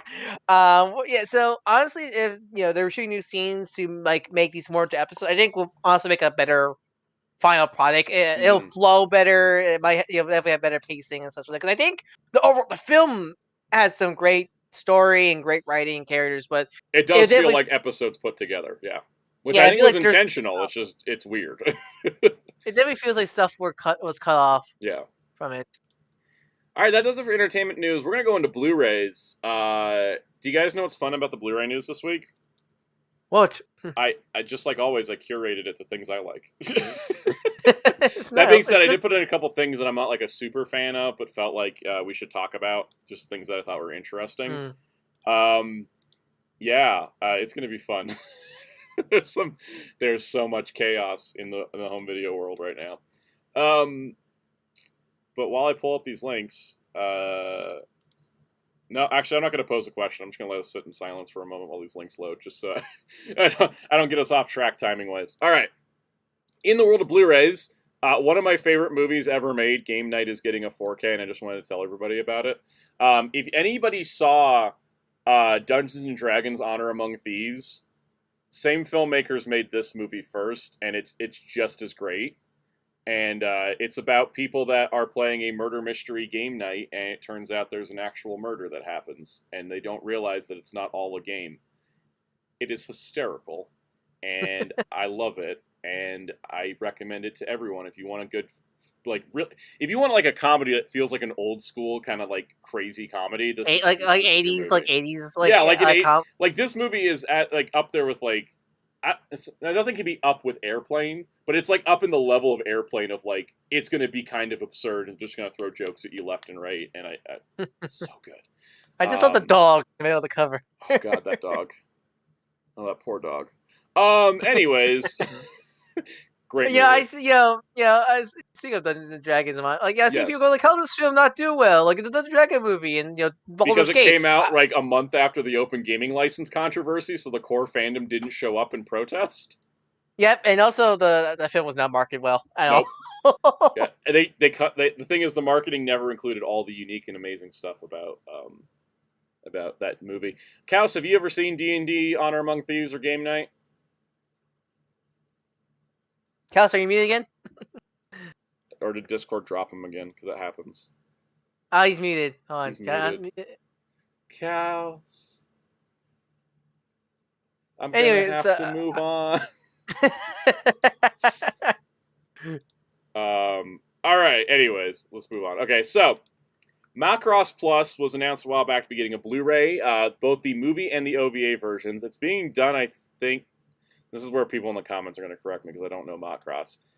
There's a UK release of it, and it's now up for pre-order on Crunchyroll store in the US. There's a UK retailer that has it, and A Room Without a Window is like, let me in there. I'll give my thoughts on D&D. I love that movie. I'm not even a huge D&D guy, but I love that movie. Anyways, this is going to be the same edition that the UK is getting through Anime Limited, and Macross plus the OVA in an Ultimate Collection with a big old book, art cards, and a poster can be yours for 190 buckaroos on Crunchyroll store. And I did want to point out that the UK release, if you convert the pounds to dollars, it should only be like 124. But this is just how it's going to be. So, yeah. If you want it, it's out there. It's expensive. I know it's good from people that told me it's good. I've never seen Macross. I'm not going to go into it blind and then, I can't spend $190 just to go, oh, this looks great. I hope there's a standard release of just the disc contents, because I think that would be that'd be good to get more people into Macross, because so far we've seen 2 Macross Blu-rays for the US and the UK, and they're both stupidly expensive limited editions. So they're not really growing the brand. They're just kind of serving the fandom that's there, which is also fine. That's a viable business tactic, but I do kind of wish there was more options here. Mm-hmm. Cool. Speaking of options, Gundam Witch from Mercury is going to be released by Crunchyroll UK later this year. Season 1 and Season 2 will get limited edition steelbooks exclusive to HMV in the UK. If you guys are wondering, how we said UK.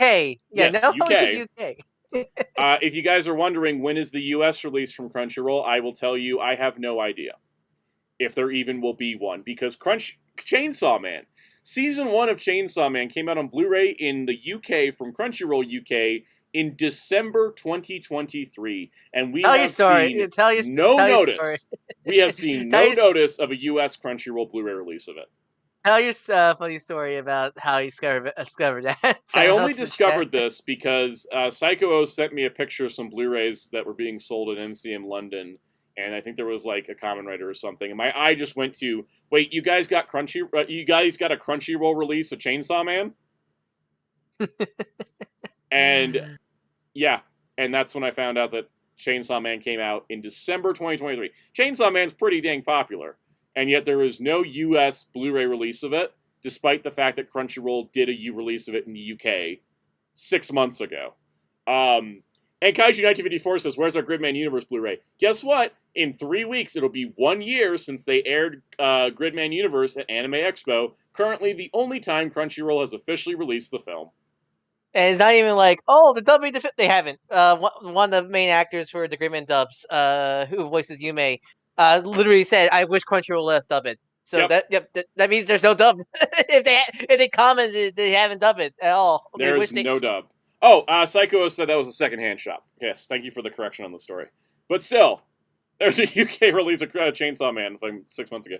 Smith the Crow says, how much do you want to bet Viz is handling Chainsaw Man? I'm going to bet 0 because Crunchyroll also dubbed it. Yeah, no. If usually when Crunchyroll dubs a series, that means they're releasing. Well, they released it on streaming, at least, which is more we can say for Gridman Universe, which, despite having a subbed copy a year ago, we have seen no sight of it. There is no dub. People somehow got into airplay, got into U.S. Airlines to get the official sub copy. And it's funny because I can't even confirm if that's the Crunchyroll subs or just some other company. You're right. Because it was only on international United flights. I hope these come out over here because there's been a Gundam Blu-ray drought, and looking at like importing the Seed Freedom Blu-ray from Japan. I'm really, I don't want to be that guy, but I'm really convinced Crunchy does not like Mecha. There's a problem. I don't. This is an issue. Well, okay, don't hold you. But AK again, people, don't Crunchy hold doesn't even like Chainsaw Man. Like that just prints money. Yeah. Like what is going on with this stupid company? Like Chainsaw Man, like no matter how you feel about the anime, it was a success. It was a success for general audiences. It won and the like what 6 Crunchyroll anime awards. Yeah. And they're like, nah, let's not release the Blu-ray in the U.S. Like, I think even the actors are confused, going, "Where the dub actor going? Like, when's this coming out?" Yeah, exactly. Stupid company. Moving on. Let's talk about a better company. G Kids has obtained the right distribution rights. Kaus is back. Yeah. Sup? So, Kaus, what's your thoughts on Crunchyroll's stingness and not releasing their shows? This is why I wish they didn't own as much of the anime industry as they do. Yep. Oh, Smith the Crow said Konosuba Legend of Crimson is also only in the UK and Australia. Yep. Thoughts on the Macross set? Since you know about Macross more than me and Soundout. $190 for Macross Plus. Yeah, I love that OVA and I love the movie. I sometimes I don't know which one I like more, but I ain't paying that. I hear you. I mean, I love Bryan Cranston as Isamu Dyson, and yes, that is for Bryan Cranston as the main character. I was one of those. It was one of those early '90s dubs of Saban. Yep. That's the Saban crew. It's only got a runtime of 300 minutes. You can get IGPX for $53. Yeah, it has a 1,200-minute runtime wrong. before the bonus features. Exactly. It's because they do this with Macross all the time. Yeah. They know we're thirsty, and they're like, well, you'll pay. Look at the toys at any point. Look at any Valkyrie. LM125. I think they got G-Bond because it was cheaper to get than Scheider. Mm-hmm. Suffering being a Macross fan. Have you ever seen Game Night, Kaus? You talked about it earlier. Yeah. Have you Don't ever seen? remember. Yeah, it's a good movie. All right. Anyways, G Kids got the rights to Arcane League of Legends. They will be releasing season 1 on 4K Blu-ray later this year. It escaped Netflix jail. It escaped Netflix jail, and it's in the safe hands of G Kids. Also, I want to say this is our first ever animated series to got 4K release for like this. That isn't like a legacy, of the current modern HD animated shows. I think this. Yeah, I think this is like the first animated show to get a 4K. Yeah, you're right. God, yeah. No, yeah. Which is a shame because a lot of shows will look fantastic in 4K, but nope. Sorry, I read Scotty and Room Without a Windows comments, and I don't want the YouTube algorithm to mistake me, so I'm not going to read them out loud. But if you guys go read them, I'm just. That was a good one. All right. Star Trek Discovery may have just wrapped up last week, but the Blu-ray pre-orders have already gone live, coming out August 27th. Hey, but the only good thing Paramount's good at, home media. Yeah, home media. The only thing Paramount is actually good at. There are options. So there is a list price $43.99. Season 5, the final season. It actually just says final season. I love this cover with the cast on it. But if I was going with how I got season 4 as a steelbook, I should get the steelbook, which just says Captain Burnham on it, which is also nice. But they pulled the age-old trick. There is a complete set, and on the complete set, very nice cover image as well. I do like that. On the complete set, it says this set includes all 65 episodes, 15 hours of special features, plus an exclusive bonus disc with never-before-seen interviews and behind-the-scenes footage. So, AK, you have to get it. AK, you have to get it. AK, I have to get it. List price is $69.99. Amazon's already discounted it to $62.92, which means it's only like, let's see, $12 more than the Steelbook for Season 5. So I'm kind of like, yeah, okay, I don't actually mind just spending $12, get an extra disc, and have a more compact package. It's not the worst. I mean, plus it'll save shelf space. It will save shelf space. And it'll look nice. I can put it next to my Enterprise complete set, in chronological order. There also is a DVD edition of the Season 5 and of the complete set. Now, the interesting part is both the DVD and Blu-ray for the complete series set are listed at 21 discs. The Steelbook for Season 5 is 4 discs, but the Blu-ray, the standard Blu-ray for Season 5 is only 3 discs. So, let's add up some math, right? We have 4 seasons of 4 discs each. Mr. Santa, I don't want to go back to school. We're going back to school. I'm not even busting out the calculator for this. Chill. The first 4 seasons had 4 discs each, so it's a total of 16 discs. Let's assume that the listing is wrong on the Season 5 Steelbook saying it's 4 discs, because that's the number of discs on the DVD. So it's 3 discs for Season 5. So we're up to, what is that number? 17, right? No, wait, we're at 16. We're at 19. Sorry, we're at 19 discs. Add in the bonus disc, we get to 20. So how are there 21 discs? There's another disc here missing. Now, Short Treks, which do have a lot of the Short Treks episodes are related to Discovery. Some of them were already put onto the set, and there was only 2 of them. But they could include the disc that was Short Treks as a bonus. That would get us to 21. Or it's 20 discs, and this is a mistake. Or, for some reason, the Steelbook has 1 more disc than the standard. It is a shorter season for Season 5. It's 10 episodes instead of 13, so it would make sense for it to be only 3 discs instead of 4. But I'm not exactly sure what's going on here. There's a floating mysterious disc in the complete set. And a free tribble. I wish it was a free tribble. I would love a free tribble with every Star Trek Blu-ray. Do you know how many tribbles I'd have? But yes, as Muteki says, double dipping. I will do double dipping. Because, how many of those did your mom made for your retrospective? Oh, for the trip, she made 14 of them. And we still have them. I gave one to a friend, though. I was like, here. A friend of mine started watching Star Trek recently. I was like, here, your inaugural tribble. You should have your tribble versus the mini puffs. Oh, that's a good idea. Maybe when I have my creative spark back, I'll do that. I'm write that in a note right now. I know that feeling. Tribble versus mini puffs. So anyways, stay tuned for the future Soundout review of probably the complete set of Discovery. Sentai Ranger Johnny says Season 2 is my number 1 Discovery season, followed by Season 5. I really like Season 5 as well. I think my favorite, I don't know. I really like Season 2. Discovery the show seems like, from what I was here, is a show that got a lot better over time. Because I remember when it first came out. I remember when it first came out, a lot of people didn't like it. Season 1 is definitely my least favorite. Easily Season 1 is my least favorite.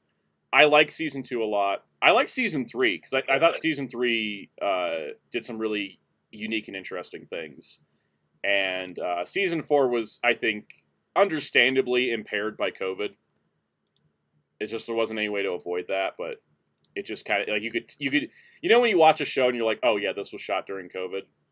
Yeah. Yep. Yeah. I can tell with voice production when the mics, when one actor's mic ends up being muffled for the others because just in-house recording. Like Negan in Tech. Yep. I think probably the more I'll think about it, I think it's going to be like a Season 2, 3, and 5 are probably my favorite of the 3. Have you ever done a Star Trek ranking thing? No, I haven't. I thought I should have done that back when I finished Enterprise like months ago, but then this Doctor Who thing got in my life. Well, you can do it now since Discovery's finished. Oh, actually, do it after Prodigy Season 2. Probably. And I should wait till Lower Decks Season 5 because that'll be the end of the Lower Decks as well.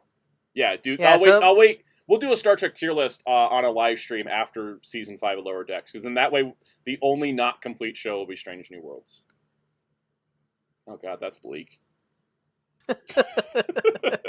Anyways, you guys ready for some comic book news? Yes. All right, somebody at Marvel reached inside my brain and made a roster. Avengers Assemble is an upcoming 5-issue miniseries. Not the cartoon. Not the cartoon. Not the Jason Aaron Avengers crossover event. Or the first film's UK title. Yeah. Anyways, Avengers Assemble, the 2024 comic, will have a team led by Steve Rogers' Captain America that has Shang-Chi, Monica Rambeau, Photon, She-Hulk, Hercules, Wonder Man, and Hawkeye. It's all the characters I never shut up about. Holy cow. So I'll literally just hijack your brain and go, which character Santa likes, and that he'll get a guaranteed read of this book. Most Avengers stuff I read on Marvel Unlimited. But now I'm like, I'm gonna buy this thing in singles, so I hope it gets boosted. There also is more team members. I was gonna get to that. There's this really great She-Hulk cover. Look at her. I'm in such a She-Hulk like happy place right now because look at Marvel Legends She-Hulk in person in the plastic. Rainbow Ralph's She-Hulk series is so good. I'm having a great She-Hulk moment. That's a really good cover, actually. It's Betsy Cola doing that cover. So the expanded Oh, team includes Janet Van Dyne, the best Avenger of all time. Sorry, I love Wasp. Julie Power from Power Pack and Night Thrasher, and that other dude, I can't remember Lightning. Lightning. I don't know Lightning. But But like still, the core team is like everybody I don't shut up about, and then they're also going to toss me in Wasp and Night Thrasher. It's a great it's like what a great I think Shane McCann's Avengers run. That's a great. I finally got to read the first story arc of that, and that's great. I think he did a fantastic job, and really made me love that comic. I'm now reading that full on because that's. I'm going to be picking up Jed McKay's Avengers in singles starting with 17. When Storm joins the team, I'm going to start reading in singles. But yeah, no, I think he captured all the character voices. But I do, and I grew to really like that lineup after reading that first arc. But this to me is what I look forward to Avengers team. You get your big A-listers like Captain America and Hawkeye. Wasp. You get your Wasp, and then you get your B-list. Then you get your quote unquote B-lister like your Hawkeyes, your She-Hulks, your Hercules, and then you get your obscure guys like Shang-Chi, Lightspeed. Photo this is a perfect team. I think it's a perfect mix of. And they get matching jackets. They finally got Hercules to wear a shirt on Earth. Like that's an accomplishment, guys. Hercules wears a shirt in space, but he doesn't wear one on Earth. This is what I look to see at the Avengers team. It's a nice variety of different heroes coming together. And the best part. Corey Smith's doing art, but Steve Orlando is writing it, and he's one of my favorite Marvel writers. Okay. I don't think I have sadly read any of Steve Orlando's work. So what has he written that recommend? Let's see. What would you recommend to check out? What else he? Steve Orlando did Star-Lord, and he did the Star-Lord and Kitty Pryde romance stuff, and it was so good. Let's go look up his resume on League of Comic Geeks real quick. It's comic rec time. This is the only comic news story that I wanted to talk about. So which we're doing right now. Okay. Let's see. Muhammad Faiz Daniel says, I will be at the special Ultraman Blazar movie screening this weekend with Gento himself, Tomoyo Warinobu, in the special appearance this Saturday. That is exciting. I am so excited you're going to that. That makes me happy to hear that you're getting to do that. I don't know why I just started typing Steve Orlando's name. I started typing Steven Orlando. My brain sometimes. I got to start with Steve. Steve Orlando's writing the book, and we got Corey Swift, Scott Eaton, Mark Kaleo Filera, and Valentina Pentis as artists for the book, and then we have Valence Franciu as cover artists, and then we have Corey Smith, Betty Cola, and Emilio Lasso as variant cover artists for the book. Okay, so here's Steve Orlando. He wrote Action Comics.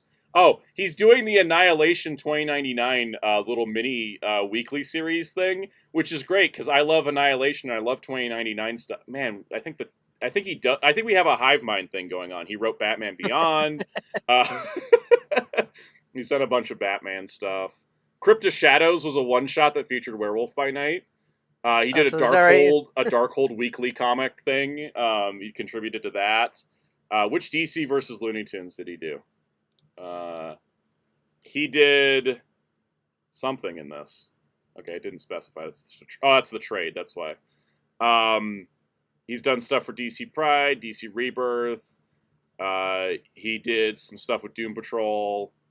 He did the giant size X-Men Thunderbird one shot. That was great. Gotham City Monsters. Oh my gosh. You guys want to know a great Batman-related comic that no one talks about? Gotham City Monsters. The team lineup is Killer Croc, Lady Clayface, Frankenstein, I, Vampire, and Orca. And then Batwoman shows up like 3 issues in. Oh, that sounds great. It's amazing. Great comic. Again, I feel like Steve Orlando just like gets what I like about comics when he does stuff. That's why I'm always excited. I'm just gonna keep scrolling through. I know there was he did Martian Manhunter, Marvin the Martian. That was his Looney Tunes one. He did some Midnighter and Apollo. He did Miguel O'Hara 2099. How was that one? How was that series? That was a pretty good series. That was the one with all the monsters, like Frankenstein and Dracula and Werewolf by Night. Oh. This guy gets me. He also did Power Rangers. I think. Oh, he did the Bulk and Skull backup stories for Mighty Morphin Power Rangers. Those are great. Those are great. So you're telling me that this guy likes fun and can have fun? Yes, he does. I mean, with that That's line, what I'm hearing. that Avengers lineup, I think he likes fun. Mm-hmm. And he did the Scarlet You Witch mean I can have series. fun? Reading comics? Oh yeah, he's done all the Spider-Man 2099 stuff recently. Dark Genesis, Exodus. He did a story in Star Trek Celebrations. He did Darth Vader, Black, White, and Blood. He contributed to that. He's done some Star Wars. He did Supergirl. Rebirth Supergirl was his. I heard great things with that. I heard really good things with that title. He's done some Teen Titans stuff. He did the Werewolf by Night Unholy Alliance collection, has his Crypt of Shadows in it. So there's that. And he did Young Monsters in Love for DC. I mean, this guy... He loves his monsters like you. So. He loves his monsters like I do. Real. And I think that's why his lineup, that's why this lineup is so perfect, because I think we're just on the same tier. MJ Klein, I don't know if I'll do a video on Gotham City Monsters, but I'll tell you that you should read it because it has all these monsters that live in Gotham, and then Batwoman also shows up. It's 6 issues. It's not a long run, but I would highly recommend it. I love Will. They remember Clayface 4? Yes! Steve Orlando did. Great stuff. All right. Power Rangers news. Finally, I'm going to talk about this game. Okay. Mighty Morphin Power Rangers Rita's Rewind is a 2D retro-style brand new game beat 'em up from Digital Eclipse that was announced at Summer Games Fest, completely out of nowhere. We're just like, holy crap. It looks fantastic. It lets you play as the Rangers. You got Megazord fights. There's on-rail shooters where you're riding a roller coaster. You actually use the battle bikes. Like, the battle bikes are real again, because the show never used them. And it looks amazing. It looks like it's in the style of Shredder's Revenge or Streets of Rage 4, where it's like we're doing an old school beat 'em up, but it's a new game. We're making a new one. So. No, yeah, it looks so good. Like honestly, compared to, let's say, the G.I. Joe Hasbro Rewind arcade game, and there's a demo out for that right now. I'm gonna play soon, but like I think this looks even more fun. Like it feels like it has more variety than the G.I. Joe game does. I feel like there's more budget, honestly. For instance, it's Digital Eclipse. Digital Eclipse is a well-respected game development team. They're perfect at porting games to modern consoles. They do a lot of the Capcom, like the Street Fighter Anniversary Cowabunga collection. Yes. Yeah. They made some like great games during the GBA era. So honestly, I trust them fully and such. And again, considering compared to the last time they did a Mighty Morphin beat 'em up game with Mega Battle that was semi-tie into the 2017 movie, it looks so much better. Like it feels like there was like love and care put into it. I mean, look at this screenshot of fighting putties while riding a roller coaster. Oh, and it has 5-player action, both local and online. That's the best part. Mm-hmm. Not just Even Streets of Rage doesn't have that. I like those. I think. What was that? That Streets of Rage had? Yeah. House? I couldn't hear you. Streets of Rage has 4 online, but not local. I mean, that's cool. This has both. Thanks for remembering that. I mean, what fully sold me? Well, one or the other. Dyslexia hits me. Go ahead, Ryan. Yeah. Well, fully click with me. It's like I like the beat 'em active, but those like Mode 7 like vehicle Zords, they just look so good. I love those. They look so good because they look like, so unique. I haven't seen like any fights.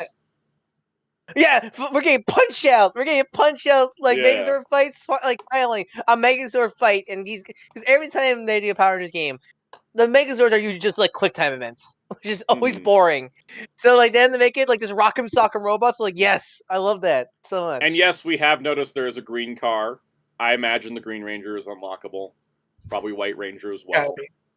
I think there's going to be unlockables. I think it just looks fantastic. Like I'm pretty hyped for this. There's no date given. It's probably going to be next year, maybe. But what I'm liking about this is the variety it has, because it has not just beat 'em up stages, but as you can see, like rail shooter stages. That's pretty cool. Yeah. Yeah, I know. It reminds the roller coaster segment reminds me of the new Batman Adventures. No, the new Batman Robin SNES game. Mm-hmm. It just looks great. I will say, we are going to stream this on our channel, Oh, yeah. and we're going to stream it on Kaus's channel too. There's going to be a lot of streaming for this. The plan's Yeah, to be back to back with this. Does the website say late 2024? Oh, it does say. Okay, it's this year. Cool. Oh, yeah, I highlighted it. it's this year. So yeah. I'm excited. We're gonna play this Yes. on. We're gonna play this on both channels. We're gonna play this on both channels. We're gonna get teams. It's gonna be great. I would say that I am a bit disappointed in the fan base because look, I get it. It's another Mighty Morphin, but like I don't. It would have never been I think- greenlit if it wasn't Mighty Morphin. Yeah, and also I'm sorry, but like, how can you see this and not just smile? Like, I just feel If you are a Power like the Rangers fan base fan, look and so the only thing you see when you look at this is, Mighty Morphin, it sucks. You do not need to be a Power Rangers fan anymore. You've lost all sense of joy and love for the franchise. Because this is clearly made with a lot of love and care, and not just for nostalgia bait. It's actual effort going into it. Sure, it's Mighty Morphin theme, but who cares? It looks good. with how kind of dire the franchise is, this is something we need. This game is like a great boost that the franchise needs. And, like, it got Power Rangers trending for the first time in over a year. Yeah, I saw nothing but I seen like whenever I saw the reactions to the Summer Game Fest, I saw nothing but like excitement for this. Like every time, like I see nothing but excitement from like the casual fans or just video game people who just love beat 'em up games because it just looks so fun. It just the sprite works so great and everything. It looks like a great beat 'em up that also happens to be Power Rangers, and I think that's the best part. Also, it's really cool. Also, it's really cool that it looks like the plot's gonna involve Robo Rita screwing with the timeline. Yeah, and it's definitely it looks like a lot of love and care was put into this, and that's what I love about it. And I'm excited. We're gonna play it. We're gonna play it on this channel. We're gonna stream it. It's gonna be a good time. And we'll also play it on Kaus's. We'll have different people playing it on our different streams. Yeah, basically. Yeah. Yeah. Like I love it. You and me. Guys, got anything else further on this? Because I think it's amazing. It looks great. It's like Shredder's Revenge, but turtles now. But for Rangers, yeah. Returning to the classic beat 'em up era, but actually making a good game this time. Yep. All right. Next also, those animated oh, cutscenes right. look great. Okay, I will say this. Let me just switch to this camera. I am so mad there is not a Power Rangers animated series in development right now because the animated cutscenes for this game are so good that I wish we had an entire show of animated Power Rangers. That Megazord. I've been wanting that since I was a kid. Mm-hmm. The Megazord, yeah, like Ryan was saying, the Megazord cutscene's amazing. Why do we not have animated Power Rangers in development right now? You know what I mean? Right. Yeah. I'll pitch it to them. If they, right? If they... I swear, sometimes the most obvious answers for things. Right? Just goes I over mean, the head of corporations. Hasbro could have choose Transfer Reactivated, but that game might be just poo now. So they choose Power Rangers to show up at Summer Game Fest. They had to pay at least $30,000 to get that game shown, so. Yep. Yep. All right, Marvel Legends, we have one piece of news. Not One Piece news, but we have one piece of Marvel Legends news. My brain. Anytime I say the words One Piece, my brain just goes, One Piece. Revealed through CBR, it is the Marvel Legends Werewolf by Night Man-Thing from the MCU special presentation of Werewolf by Night. It is a partial retool of the Man-Thing comic figure with a more MCU-accurate head and chest design, so he's got like a new torso. I think the legs are pretty much the same. There's some change to the arms. But this is a good way to get a Man-Thing. I know some people were like, oh no, it's not a comic one. I'm like, just literally put it in your comic shelf. No one's going to notice. It looks the same. Like, this is good for... Yeah. They look the same. And I love that we're getting this because this just upped the chances of me getting the Jack Russell werewolf. Yeah, there's a chance. You know, there's a chance we might get him. Also, for comic fans, I think they did do this for comic fans as well because they are doing the version from Werewolf by Night in color, not the version from the black and white. So they definitely want you to be able to put this is going to be your updated Man-Thing. If you don't have one for your comic shelf, just toss it in your comic shelf. It'll fit because he looks the same. He looks the same. Yeah, so I'm excited for this, of course, because I think I've talked about how the Werewolf by Night special is my favorite MCU thing ever. And so ARG Marco says, I think that means the next Disney Plus wave we're getting a Jack Russell there. That makes a lot of sense. And I think the Disney Plus wave is all up in limbo because of how much shows have been delayed. But this guy's coming out. He's fan channel. He's going to be $40. He goes up for pre-order on June 13th. So Good stuff. Cows, you got any thoughts on Man-Thing? No, it looks great. That's Cool. all I can say. All we need is Swamp Thing. There's no horrible. There's no horrible cartoon 80s cartoon for Man-Thing, which is DC counterpart, sadly. All right, let's roll through this Swamp real Thing. quick. I wanted to show the accessories for the Batman Forever figures. Batman comes with 2 batarangs and a bat grapple, plus hands that actually can hold stuff, because the version of this Batman that was in the 6-pack that I got is just fists. He comes with the head and stand for the Nightmare Bat, because this is what we're doing, and I love it. The Nightmare Bat from this wave is the Build-A-Figure, and the Nightmare Bat was from a deleted scene. Robin comes with multiple hands. He's got a set of fists, set of holding, and a pointing, and an open hand, which is pretty cool. Also, I should point out, Batman had a cloth cape, which is expected because we've seen a Batman with cloth cape. This Robin has a 2-toned cloth cape with a wire. McFarlane is stepping up the cape business right now. Look at that. And that's what I mean. The Cabal of Doom looks great, but like I really wish he came with a cloth cape, a wire cape. Wired cape, yeah. Going alongside this, we get Riddler. Riddler comes with his Riddler cane, plus a couple extra hands and his little Riddler bomb thing. So that's pretty neat. We have Colin Hasbro give us our Marvel Legends movie Cyclops, and thus we can finally have Dr. Robotic and Tom Wachowski for your Sonic. Yeah, you're done for your Sonic collection. Yep. And then Two-Face will include an extra set of hands. He has more painted details, why I think he has less accessories. But one of his hands is him flipping a coin. And it's got like the coin repeated like in the flip motion. I'm glad that he comes with at least a hand without the coin, because that's the problem with the Dark Knight Two-Face. Yeah. He was just only the coin. He always had the coin in his hand. Yeah, he does come with a normal hand too, which is nice. And then I don't think there's a promo. Oh, here's the Nightmare Bat. The Nightmare Bat looks fantastic. It's from the deleted scene of Bruce confronting his fears and stuff, and it's just this big old like person-sized bat up on a stand. This is the closest you get to a movie Man Bat. Yep. Welcome, JoJo Star. All right. The other McFarlane thing is that going up for pre-order this week will be Sergeant Rock for the collector line. I am a huge fan of Sergeant Rock. Love the old war heroes from DC, and he is confirmed to be coming with multiple guns. Is he part of the Losers or no? I forget. No, Sergeant Rock Sergeant Rock's group was Easy Company. The Losers were another group, and then sometimes Sergeant Rock ends up on that group, and sometimes Sergeant Rock ends up with the Creature Commandos. Yeah. I'm glad because Todd probably just said like, look, he's an army dude. Like, we can't release an army guy without guns. Yeah. Exactly. And Marvel's like, fine. So I can't wait for all the collectors to army build him, so just to get the guns for their other characters that need guns. And he comes out Friday, or he goes up for pre-order Friday. So we'll have more pictures next week. I'm super excited to love Sergeant Rock. You should hide him in your G.I. Joe shelf. It'd be hard to. He's an inch taller than everyone. He's just a really big man. It's a really big man. Very excited for that. And then lastly, in the non-Bandai news, the Chester Cheetah figure that Jada released is getting a glow-in-the-dark variant. He's called the Flaming Hot Cheeto variant. Perfect. Nice. I love it. Look at him. I didn't get I like it. that it glows in the dark.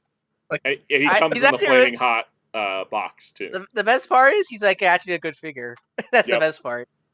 Actual good figure.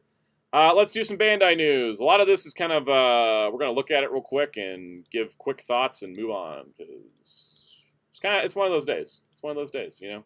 Also, most of this Bandai news is kind of very much what you see is what you get, and I think that makes it, it kind of makes it nice, but I will say, for those out there in the chat, I have been covering, like, pretty much everything Bandai puts out for the Toku shows. If I started rolling it back to stuff I actually care about, would you guys mind? Because sometimes it just gets overwhelming, and I feel like we just kind of go, hey, look at that, and then we move on. Chat, give me some feedback on that. If you guys feel strongly about us covering everything. You can do a poll. We could do, that's a great idea. We'll do a poll while we talk about this stuff. Let's see, start a poll. Because I started cutting back the Blu-ray news when the chat was just not interested in a bunch of it. Should we cut back the Bandai news to specific items? Yes or no? Yes it's too much right now. No, I like seeing all the Toku stuff. And then last option, Where's the Power Rangers? where Power Ranger. There we go. There's a poll. Oh, that's a good point. FD said Julie Power and the New Avengers team for a comic, meaning the Power Pack MCU project could be back on the radar. I guess anything's possible. That's a good point. She hasn't been around a lot. Wasn't the Power Pack one of the first was originally gonna be like one of the first movies they're gonna do, but they just keep pushing it back and back? Yeah, it was like one of the early decisions. Because that's one of the films one of the films they can actually do when they first started Marvel Studios. Yeah. All right. So first things first, we missed this last week. It is the Super Shoto Kyoryuger. I know this is like 2 weeks old news. I just want to talk about it. This is coming out in January 2025. P Bandai exclusive. Comes with Kyoryu Red, Kyoryu Black, Kyoryu Blue, Kyoryu Green, Kyoryu Pink, and that is the 5-pack. You'll also get Gabu revolvers with bad stickers. I always appreciate Bandai shows how bad their stickers are in the promo. They don't hide it. They're like, look, this is just how it looks. AK, since there's no gold, they're definitely doing the second half team. Yes. They get armed-on versions, which is really cool. So you get the armed-on weapons and the alternate arms for them. They have confirmed this is set 1, and they are going to be doing a set 2. You get the Kentaro Spiker, which is really neat. And there it is. And there is the full accessory lineup. You get all that stuff, and then just a crap ton of hands. Just oodles and oodles of hands. So, there you go. But not as much as Jaka. Yeah, that's true, Benjamin. The mini plot, they don't show the true stickers. It's on the collector lines like Shoto and S&P that they do. They want to be honest. Yeah. There it is next to full action mini plot Kyoryujin. And here they are at the King Oger Yudos, which are bigger. The King Oger Yudos are bigger than the Super Shotos. For everyone to know, they do look good together. And the teaser is that the next set is going to contain the other 5 main Kyoryugers. So it's probably gonna be that set and maybe one. There'll probably be one more with the extras, right? Carnival, Death Fuger, Navy, Female Cyan, and who'll be the 5th? Alive Gray. Yeah, Alive Gray. Yeah, and Male Violet. Oh, I imagine they'll do Male Violet before Live Gray. I imagine. Yeah. Well, anyways, maybe Live Gray is just a sticker option for. Yeah, I feel like they. Yeah. But they'll be the gender swaps and power ups probably set 3. They're gonna milk Kyoryuger for all it's worth. Mm-hmm. And they can do one for Time Force Brave if they can legally do it. Yep.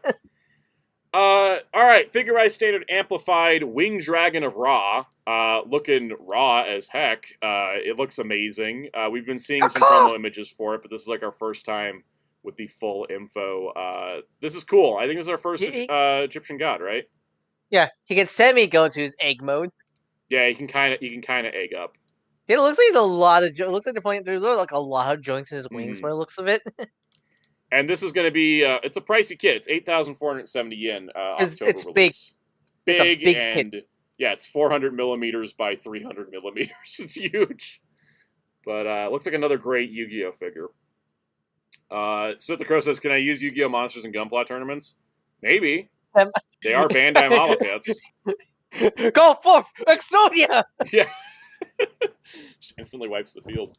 The CSM video for the Chalice Rouser showed plates falling off by accident on the prototype, so they went ahead and announced the Joker Rouser parts set that goes on the Chalice belt. These are just going to be plates with some cards. It's in development. They're not actually announcing the release details yet, but I think when the actor accidentally knocked the plates off of the demo model, everybody knew the jig was up. So they're like, okay, look, it's coming. We'll just announce it later, but you'll get the Joker buckle and the albino buckle plates. It does not include a belt. It's just these plate sets and these cards to go with the Chalice Rouser and Arrow that already come out. So it was kind of like Bandai's like, yeah, we're making these. Sorry, we did kind of spoil that by accident. Because the plates fell off, and then everybody was like, oh, now we'll get the, so. kind of how it all worked out. All right, we're finally getting the Memorial Edition Master License from Deca Ranger.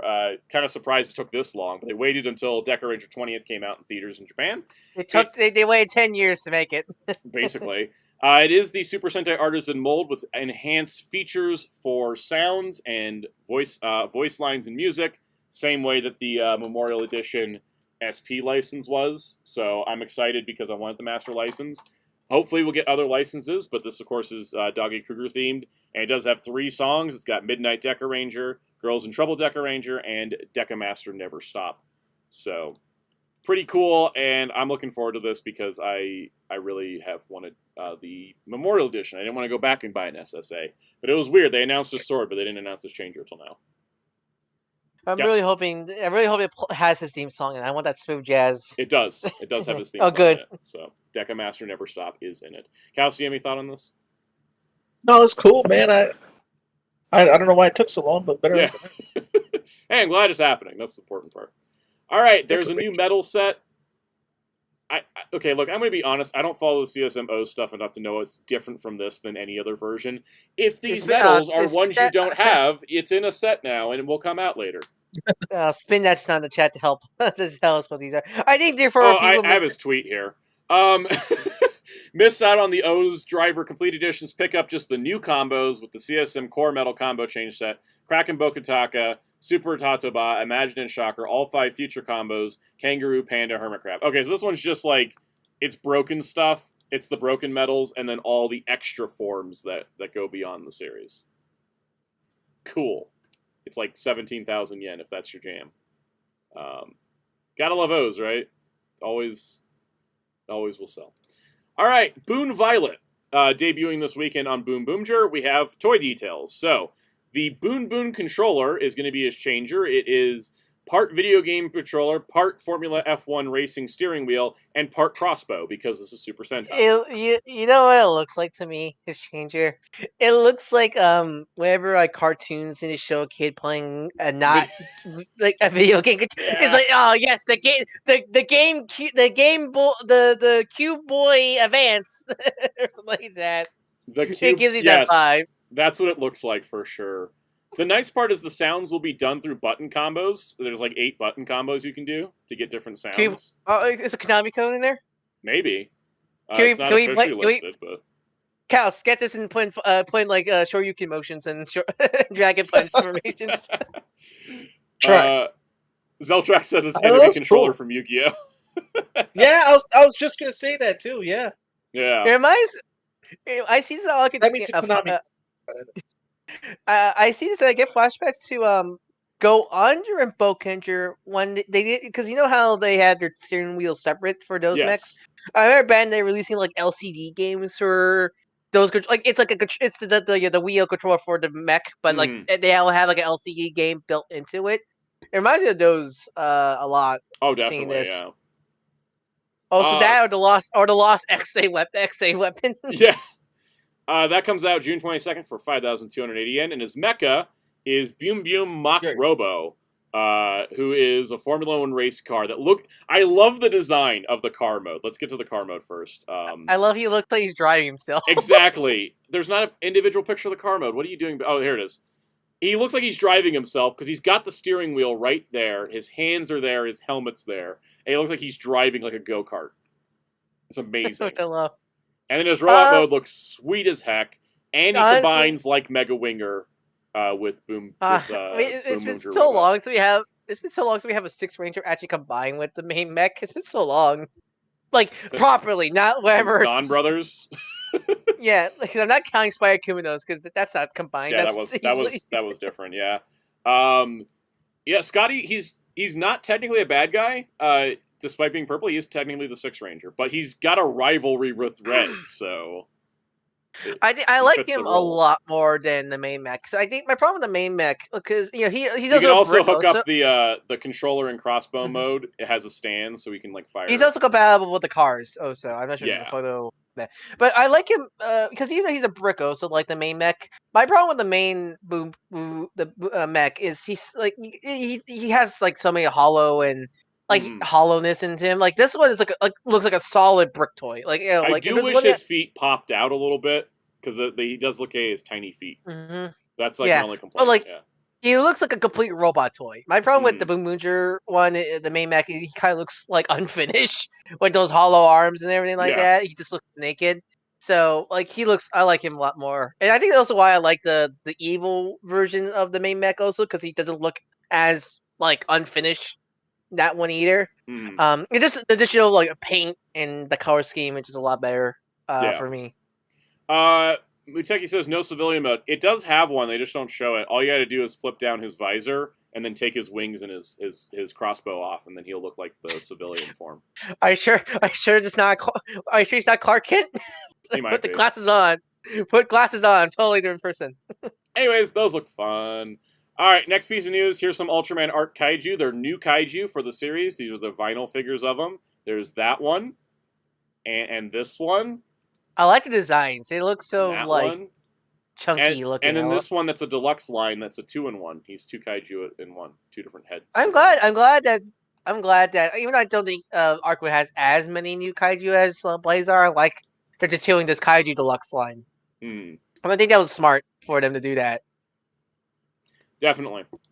And then the only SH Figure Arts news this week is the Cyclone from Kamen Rider the Next is getting released. It's up on P-Banda US as well. It's basically just a bike. It's updated. You can have him do stunts off of the bike like they did in the movie. And he comes with the helmet that's for holding. So it's like the top half of the helmet so you can hold it. But yeah, that's that if you're getting your Kamen Rider the Next stuff. There you go. All right, let's check that poll. Let's see what the news is. All right, poll says no, don't cut back on the Bandai news. I like seeing all the Toku stuff. Okay, message received. We'll go from there. We will continue to do our thing. G.I. Joe time. That's what we're doing next. Yo, Joe June. Yo, Joe June. So Hasbro learned from the disaster that was Transformers March. We had all those streams to reveal things that leaked, right? So for this year's Joe June, instead of doing weekly streams, there was one stream announcing everything for the month, and then it'll go up periodically throughout the month for pre-order.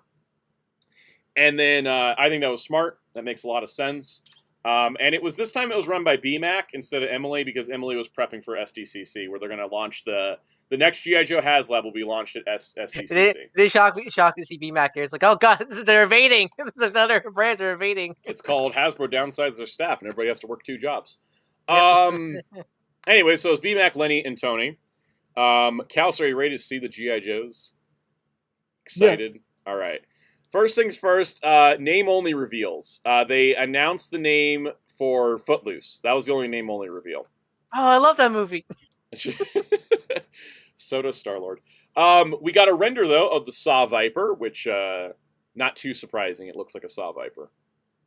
But anybody excited for Saw Viper? I'm like, I'm going to buy one. But the Viper, I always love the Vipers. They always have cool designs. Yeah. Kals, any deep thoughts on Saw Viper? Am I muted or unmuted? First off, you're not muted. You're not. Okay. Yeah. I keep like making sure. You gotta make sure that Discord keeps muting you. Cass is getting those shifty eyes. Like for real. Like I'm getting gaslit bad hard by Discord. But no, I think. Can you army build him? Yeah. Like how much is he? He's a $25 figure. He's a normal price. So. Oh boy. Because I wouldn't mind having a couple of those. Yeah, they look cool. The other one we got was Dial Tone.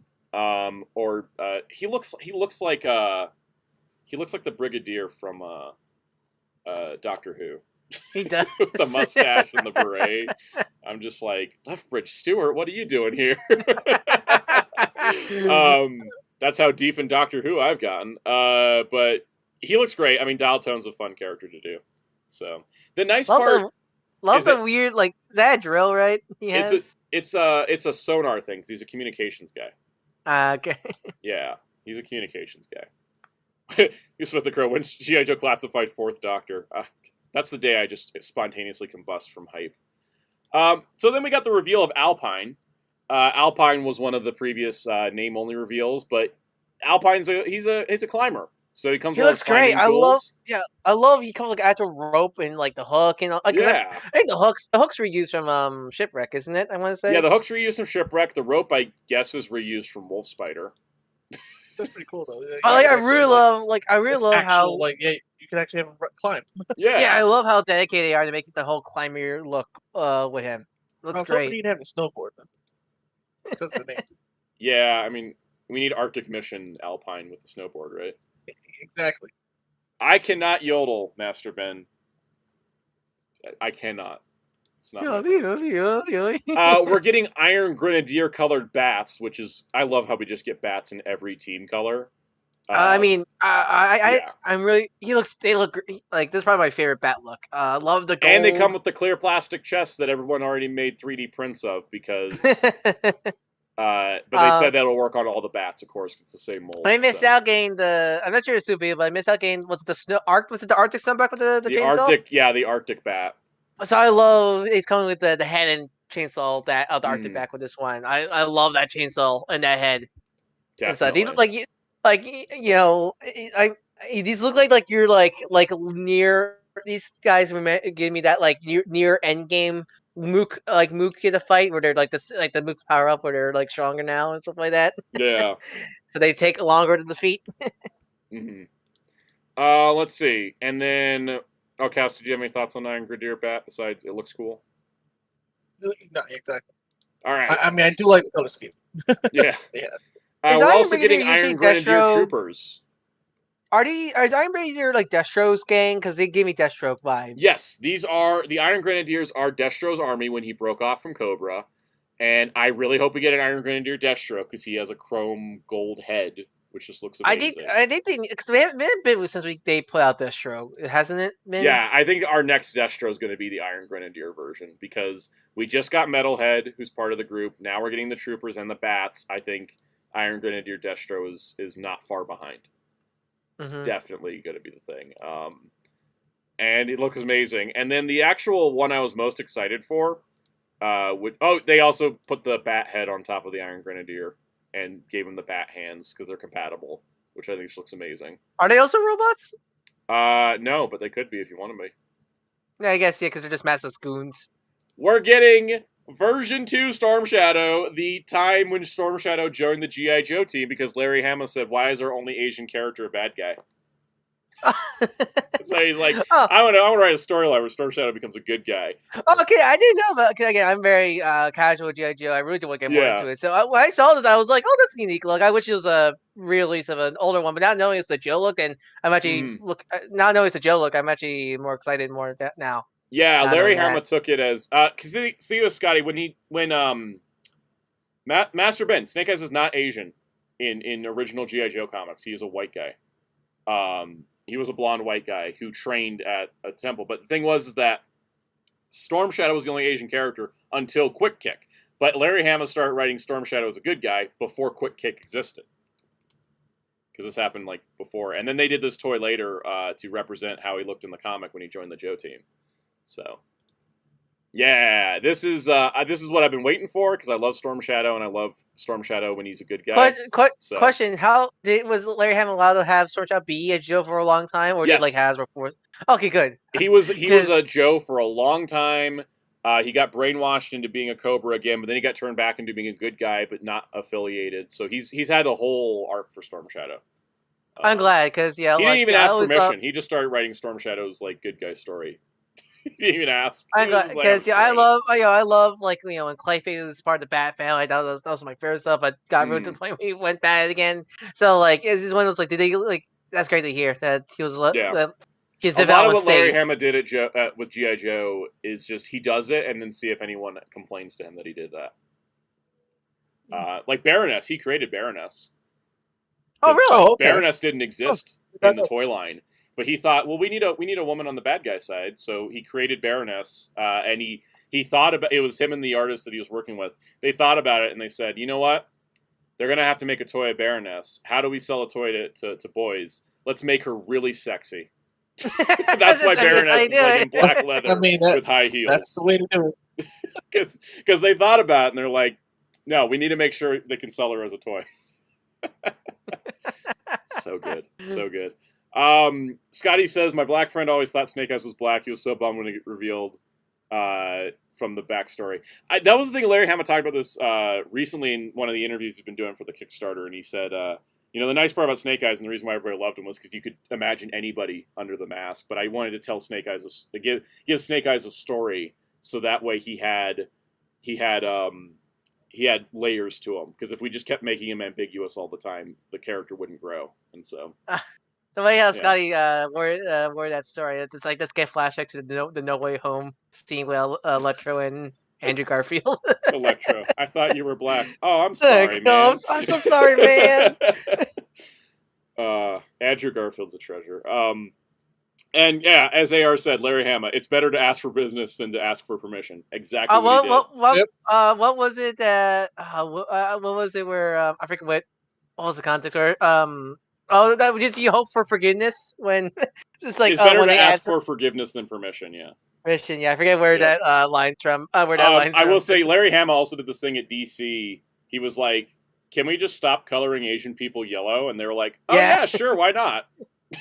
And he was like, "Oh, all I had to do was ask." No, I remember. It's from the interview with the My Adventure Superman team where they weren't allowed to add Lex Luthor.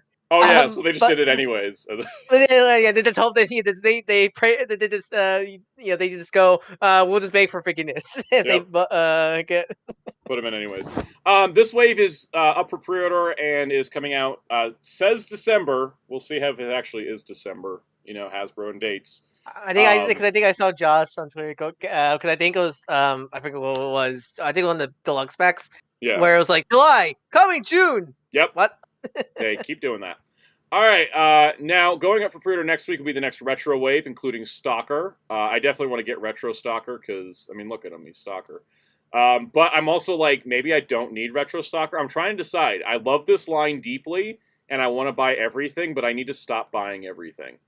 So, yeah, it's good. I mean, it's good for me because now getting to Jill because of Skybound. I'm really glad that you're releasing an important character like Soccer. Mm-hmm. And he's very important to the original Larry Hama run, so I like seeing the original look because the newer look he has is more modernized.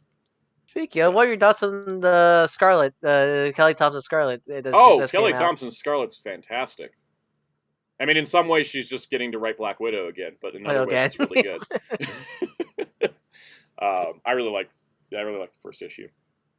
So, and then the next one is going to be the Retro Cobra Trooper, which is not too surprising. I figured this would happen at some point. I don't need more Cobra Troopers, though. I'm Cobra Troopered out. I got enough. I have like. And they go, and then they go on sale, and then you go, maybe another one. Maybe. The big reveal though for this wave is absolutely. Come on, stop talking about the Trooper. Get Cobra Commander. They took the mold that we saw on the retro card with the misprint Cobra logo from the Hiss tank. The Mickey Mouse ears. The Mickey Mouse ears. Now he's got a vac metal chrome faceplate, and he's released on a normal retro card. And I want this because I said when I talked about the Hiss tank, I was like, I'm not going to open this Cobra Commander because they're going to do a normal version at retail, and here it is. He looks great, and the chrome visor is so cool. Because I get misinformation. So the chrome visor is like retail figure, right? That's just Because I think I saw Haslab just had a silver painted visor. Okay, that's what I was getting confused. I think when I saw photos going around, I saw I think I saw the Hasbro one with the non back mail, so I got confused for a split second there. Yeah. And this wave goes up for pre-order tomorrow. What is that? What is that blue accessory in the bubble there? Oh, it's his backpack to hold his gun. Okay, I was wondering I was looking at this like, what is that? Yep. Kyle, do you have any thoughts on Mr. Chrome Dome here? Oh, I love it. It looks so class. How big is it? 6 inch. 6 inch. Yep. Yeah, you're 6 inch scale. Oh, okay. Yeah. Oh yeah, that was great. He looks amazing. I'm really curious because I see some people go pretty good. Mm-hmm. I'm really curious because I see some people asking, when are we gonna get the hoodie Cobra Commander? Because I know that's not everybody's possibly never. Really? He stopped wearing the hood in the comics when he was at IDW. Like in the last 50 issues, he suddenly just was only wearing the helmet. And then when he should have been wearing the hood in the Skybound run with Larry Hama, it's now a new helmet design. I find it interesting because I know that's that like the chrome face is more iconic. Mhm. I know people who grew up with the hood look. Like, I think the hood is. I think corporate is saying no to the hood because of clan implications. But I say that too. Yeah, that's too much clan. That's my guess. I think it's just it's a little too. The hood is just making corporate uncomfortable. Is what I think is the answer. Yeah, you say that, but they released the Ninja white figure. Fine. Corporate doesn't pay attention to Power Rangers. Yeah, I don't know. We'll see. Maybe that's why some were gone when they first released in the UK. Or maybe that's why Power Rangers died the year those came out. Yeah, they had to turn it. You did, and they go, "You did what?" Yep. Anyways, I don't know the full story, and I'm not going to present it to you. Hey, you guys remember when the Mad Marauders 2-pack of Low Light and Spirit leaked back in February, and we never heard from it since? Whoops. Whoops. Yeah, anyways, it's back. It's officially revealed. It's Low Light Spirit in Mad Marauders colors. There's a different bird for Spirit. It's not Freedom. It's somebody else. I don't care. I don't want to say I don't care. I cannot do another sub team. I'm sub teamed out. It's too much. It's good. It's good for people who miss out on these characters. Yes. Is what these. I'm pretty sure that's what the sub teams were originally for Joe. Is for people who miss out on these characters. So it's good for like me who's starting to collect the line now. But it's a Hasbro Pulse exclusive for the 2-pack, so it's not super available. But at least it should be in stock. I don't think it's going to be on. Yeah, it's good for like new collectors like me who miss out on these characters. Mm-hmm. And for me, I'm like, I'm not doing another sub team. I'm doing Iron Grenadiers because they're iconic, but I'm not doing another Joe team. Well, that you goes like up that for pre-order on the 18th. Yes, question? You like that? That's why because you like that show. That's why. I like that show. Yes. We're getting another Sergeant Slaughter in Mad Marauders because Mad Marauders is Slaughter's team. I'm probably going to get this though because it's Sergeant Slaughter, right, Cows? You can't go wrong with Sarge. Pretty bad. Yeah. I'm glad he comes with the action figure. Yes, he comes with boxing gloves now. He comes with his bag. He comes with his action figure that's in Mad Marauders colors this time. Scotty, they did make a 6-inch Pimp Destro. It was called Prophet. Was that one the first? Was that one the first? Prophet Director Destro. So he's still PD Destro. He's just Prophet Director. It was one of the first figures in the line. Yeah. Mm-hmm. Can Slaughter do the Cobra Clutch? Yes. It's good. Because he's the same mold as the previous one who could do it. But he has the bag now. So I'm probably going to get it. Now, interesting note. This leaked out last week. And I saved the news story. I saved this in my news notes. It leaked out and Slaughter himself, Sarge himself, decided to say, okay, I need to set the record straight for how it's packaged in the package. Because the one that leaked was this one. Where Sarge is not wearing the hat and glasses in the package. Which is Curse. That's the one that leaked. And Sarge said, this was the first figure they sent me for approval, but I didn't approve it because I didn't have my campaign cover on my head. They already released some, so there'll be a collector figure. The second release of Mad Marauders has the cover on. Exactly how I read his tweet. Same here. Here is the figure I approved. Yo, Joe. So this is the actual packaging layout. In some of the promo pictures still, it shows him, and this is probably why these leaked back in February. We didn't see anything till now. That's how powerful Slaughter is. That's how powerful Sergeant Slaughter is. This is how they originally showed it without the hat on. This is how it's going to be released wide, which is the one with the hat on. If you're a packaging variant chaser, I shall pray for the reprieve of your soul. But yeah, I thought it was nice that Sarge just came in and cleared up, and he's like, oh yeah, they sent this to me. I didn't approve it. This is the one I approved of. Josh is having Lunar Wolf nightmares again. Most likely. I hope for his sake, though, he's not trying to track down both. Hopefully. Anyways, this will also be going on. I'll probably get Sarge. I can't go wrong with the Sergeant Slaughter. Now my throat is wrecked. My throat is a little wrecked from doing the Sarge voice. Well, sound out. Sarge is like Sega Telesantro. If you don't get him, he'll come to your house and pick you up. I know. I bought all those WWE figures that came out recently, and I don't even collect WWE. At least I collect G.I. Joe. And then the last reveal of the stream is a new vehicle, which is sort of a new vehicle. It's a retool of the Vamp, because it's the one from like just out of the vintage toy line. It's the Cobra Stinger. It's got doors and a roof now, and a missile launcher in the back. And they said the weapons are cross-compatible between the Vamp and the Stinger, which is pretty rad. And the nice part, too, is that the Vamp was a Hasbro Pulse exclusive. This is going to be a fan channel release. So it should be more easily available. I think that shows how well the Vamp did then. Mm-hmm. So Marvel team, come on. Where's my Robbie Reyes car? Seriously. G.I. Joe's releasing a fan channel exclusive frickin' Jeep. You guys can do it. Anyways, this looks fantastic, and it comes with the driver. Also comes out. It'll also be on Amazon in addition to fan channel. So, pretty cool. And they showed some like behind the scenes stuff of older things. But that's your G.I. Joe. That was your G.I. Joe reveals. I thought it was a great stream. That was terrific. What do you guys got? Thoughts on? Think it was a good stream overall? I mean, Joe always hit out the park. You know, it's always great to see the love and care they put. I really want that Cobra Commander. I do too. The problem is I think that the Cobra Commander is going up for pre-order the same time I'm going to be trying to get a Larry Hama autograph on the Kickstarter. So wish me luck. Choose your pass. I might join Soundout's channel. Join his channel. Yeah, membership. Yeah. Membership. Yeah, join the membership. I was gonna say they're going up at the same. I'm probably gonna poke a friend and be like, "Can you order this for me? I need the Cobra Commander. I have to focus on this Larry Hama thing." Scotty says, "Okay, I missed most of the stream. What's up with the Green Lantern shirt? I just felt like wearing it today. It's a loose-fitting shirt and it's kind of cool out, so I was like, there's no reason for the Green Lantern shirt. I just felt like wearing it." Star Wars. It's the week the Acolyte premiered, so of course there was no Acolyte toy reveals at all. Well, look, I mean, unlike there's a main character in the show that I'm pretty sure they hid from marketing and should be figure number 1 in the Acolyte series because they've shown 2 through 6. And yet, no, and Yak Face has said that character is in the wave, and yet they did not show it. Whoops. So, anyways, we got another random Mando, but this time it's not all blue.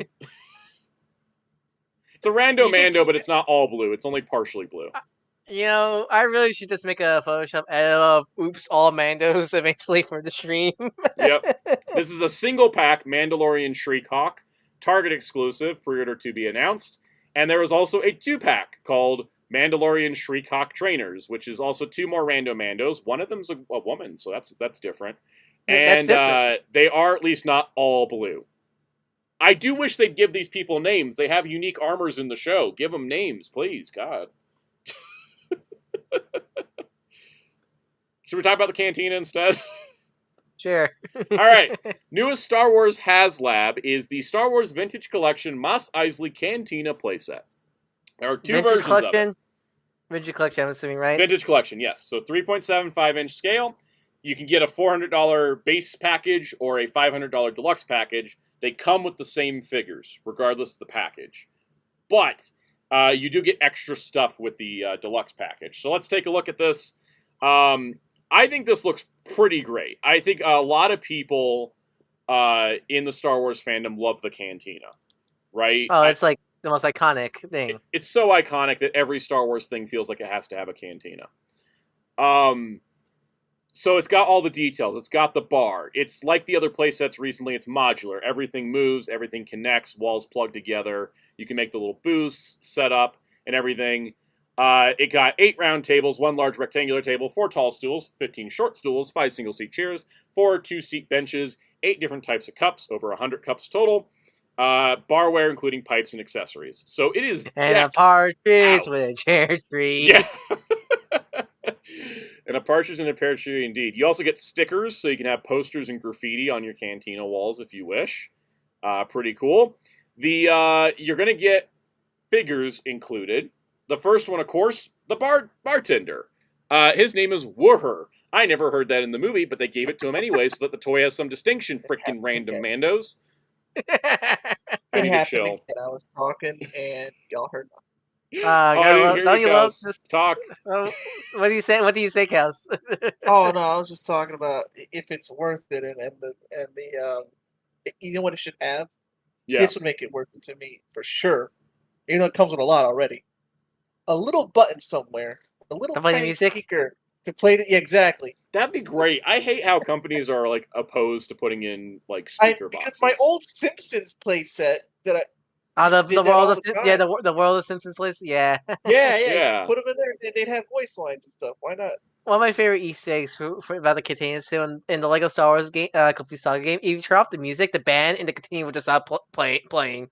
You turn off the music in the game. They'll just be standing there waiting for their cue. Yeah, you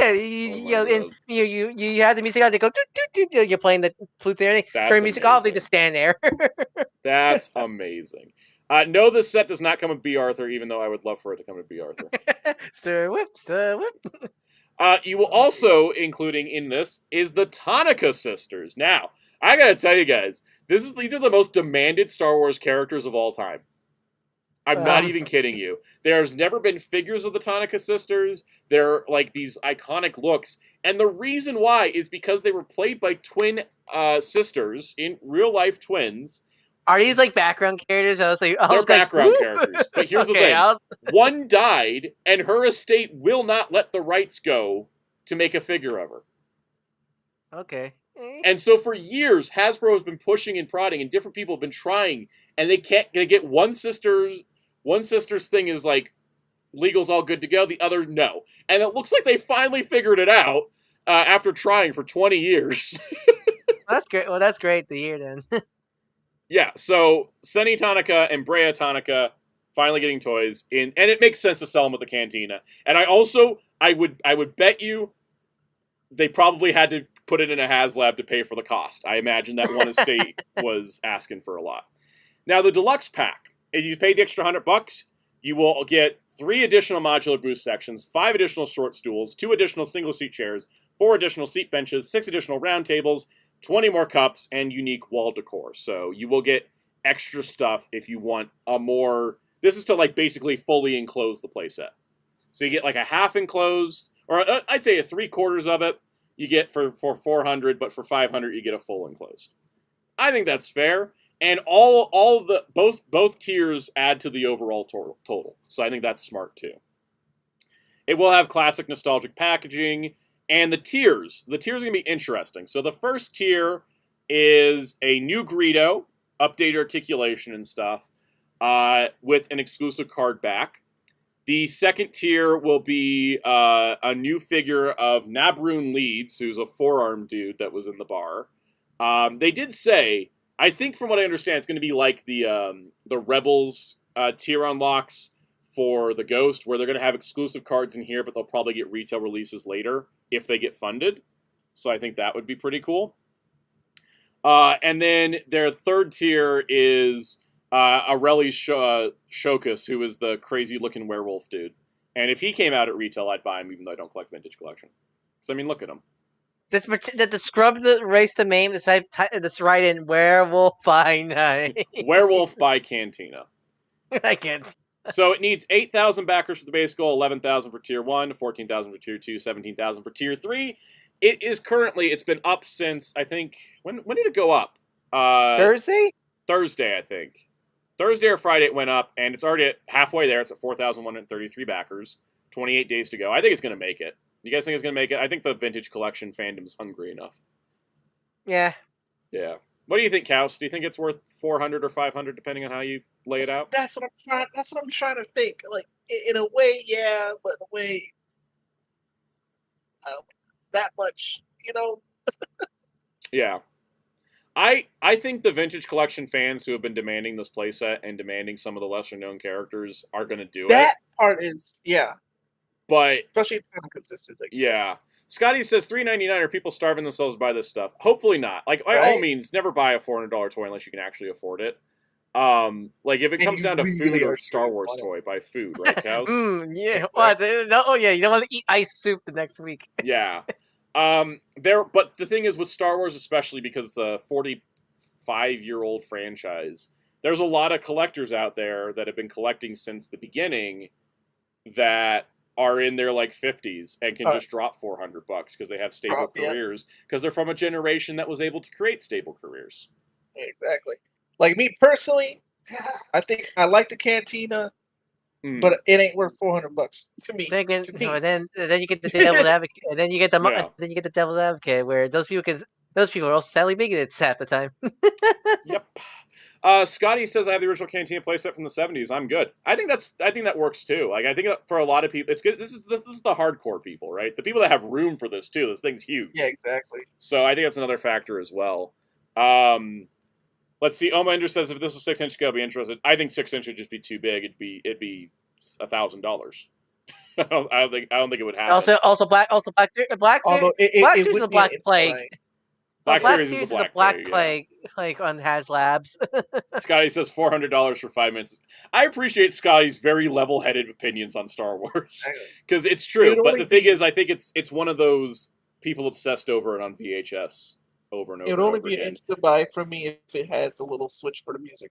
Yeah. Now, when's our vintage collection Haslab Dexter's Diner? Never, because they hate the prequels. Yeah. I would buy Dexter's Diner. It's smaller.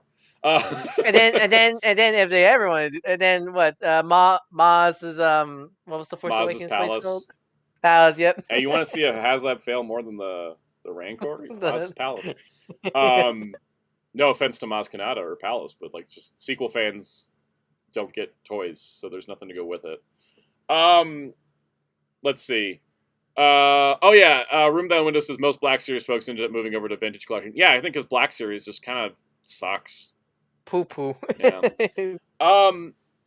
MJ Klein said this is an interesting comment that I do have an explanation for. He says, I feel like Hasbro isn't thinking about the fans, the price like that.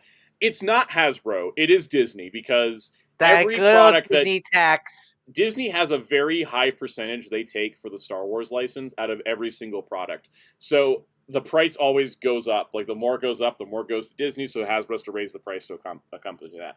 I think this whole this $400, $500 tier thing, I think that is what is their way of like, okay, look, if you just want like the 3/4 view that goes up on a shelf, great. If you have to have a full enclosed, you're gonna have to give us an extra $100. I think having the options is good, for sure. But I mean, if the Sail Barge funded and then the Razor Crest funded and the Ghost funded, I think this is gonna be fine. We actually have stats because Forlom Zuckus did the stats here. So the Mos Eisley Cantina Haslab, in day one, it had, 38% of the goals met in day one, 45% of the goals met in day two. Here's our chart for the Ghost, where the Ghost had 56 of its goal in day one, 81% in day two. So it's tracking behind the Ghost. But compared to the Rancor, which only got 32, 37 in its first 2 days, it's doing much better than the Rancor is. So I'm pretty sure it's going to fund. Hopefully it makes it all the way through the other tiers, so those figures can exist in general, but we'll see. You guys want to do like 5 minutes of Transformers news? Yep. Because how did this stream run so long? Toys. Was it comic books? Was it toys? Was it Blu-rays? Did I spend too long calculating the number of discs that Discovery's Blu-ray has? All the above. All of the above. So let's see. I'm trying to get the links all pulled up here. And here we go. Okay, Transformers news is pretty light this week, guys. Room of News says, I don't know. I came back from dinner and was like, wow, stream's still going. Yeah, we sometimes go Just wait next week. Next week will be crazy. All right. There's no Transformers leaks this week. Transformers. Boom. All right. Earthspark Season 2 started airing on Paramount Plus. The first 10 episodes are now out there. We don't know how many episodes there are in this season. I tried looking for official sources. We don't know if it's 26 like last season or if it's less, but we get 10, and I haven't watched them yet, and I've seen the reaction online has been a bit mixed. Ryan, what did you think? Overall, I still think it's so good. I still enjoy the characters and everything and such. But it does feel a bit of a step down from the first season. I love season 1. Season 1 is some of the best Transformers media I've seen. But I don't know, it could be a couple of things, because I know there's new writers on the show. And they had to switch animation companies because I'm pretty sure Hasbro or Paramount wanted to pay lesser, I imagine. So it does feel a bit off.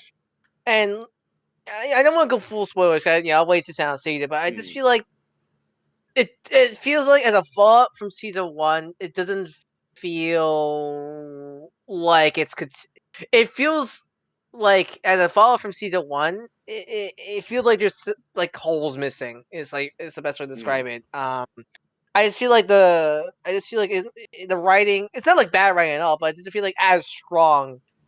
And does it feel as fresh as season 1 did? Yes. I think also like the themes of the first season are not really there in season 2. Like because in season 1 the Terrans are very much an allegory of a minority, like like mutants and X-Men.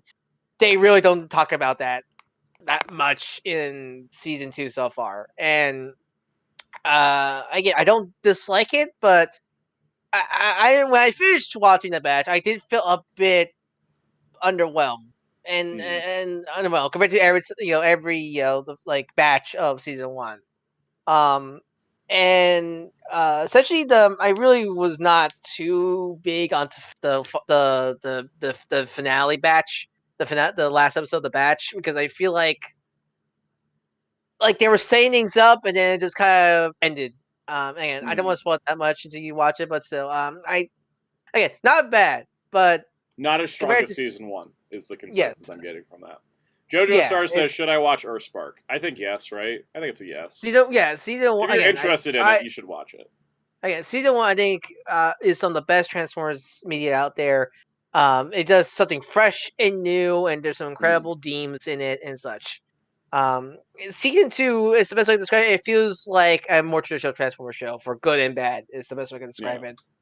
So the question is, with how season 2 feels a little bit underwhelming, will you be sad if there's not a third season?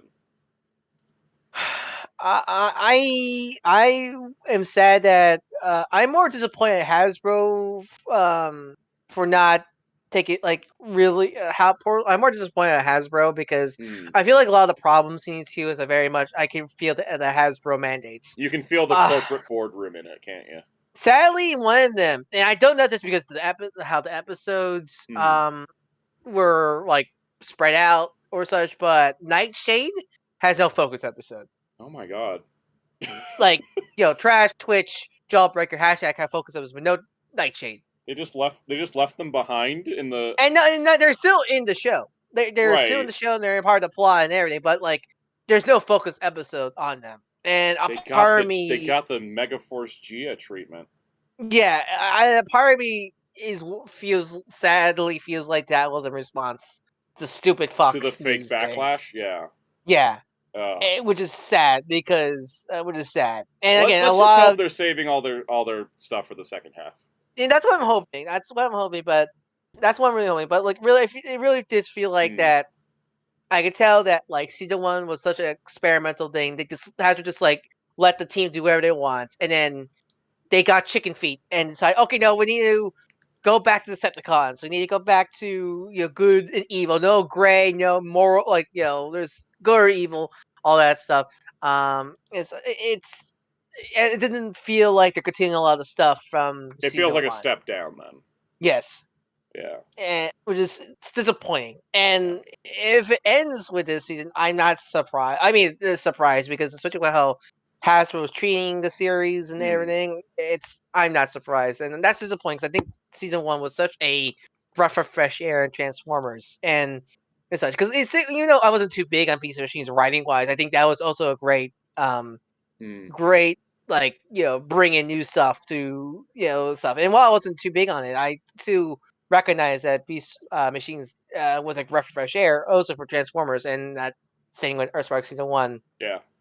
And such. So Crossy Hossy, welcome to the stream. You're at the tail end. We're on our last segment of news. But I would say Earthspark season 2 is not bad. It's not it's not bad, but it is a step down from season 1. Yes. Yeah, that's the best way I can describe it. Earthspark does look good on the DVD, as best as it can be for an HD show on DVD. It does look good. I will watch more of this. I will watch the episodes and maybe we'll talk about it next week. But I will say I have run into this for a few shows where I'm like, wow, season 1 was great. And then season 2 is like, okay, that's not as good. And I want to say, shout out to Power Rangers fans. Transformers fans can feel ya. Because it's the 40th anniversary of Transformers. Big anniversary celebration that basically is just, here's a bunch of toys. We're going to forget the show that we have currently out exists. The comics are still running. And there's a video game in a nebulous limbo state, which is exactly how Power Rangers 30th went. So, if you guys feel like Power Rangers was singled out by Hasbro's neglect, it's not. I mean, we're actually getting the Power Rangers video game. Yeah, we're actually getting the Power Rangers video game now after the anniversary. It's Scott, like Scotty mentioned, the 50th anniversary of G.I. Joe was horrible. That was that during the Dead era? That was the Dead era, yeah. Hasbro's not good at anniversary years because look, they're even fumbling the Transformers anniversary year. And Transformers 1 sounds like it might be good though. Had good reviews at the film festivals at. So, all right. Speaking of things that didn't come to be, Transformers Legacy Evolution was going to be part of, or Transformers Legacy was going to have a TV show on Netflix, kind of like they did for War for Cybertron. That plan fell through. Netflix didn't want it, and we did get this poster art from Scott Johnson, who was one of the artists working on stuff. And this was the original concept poster for Legacy.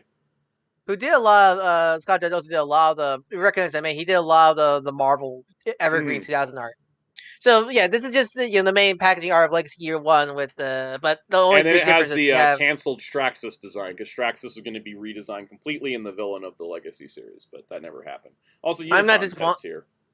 I'm not disappointed this didn't get continued because I'm not just I feel like season 2 Earthwork was a bit of a step down. It's still way better than the War for Cybertron trilogy.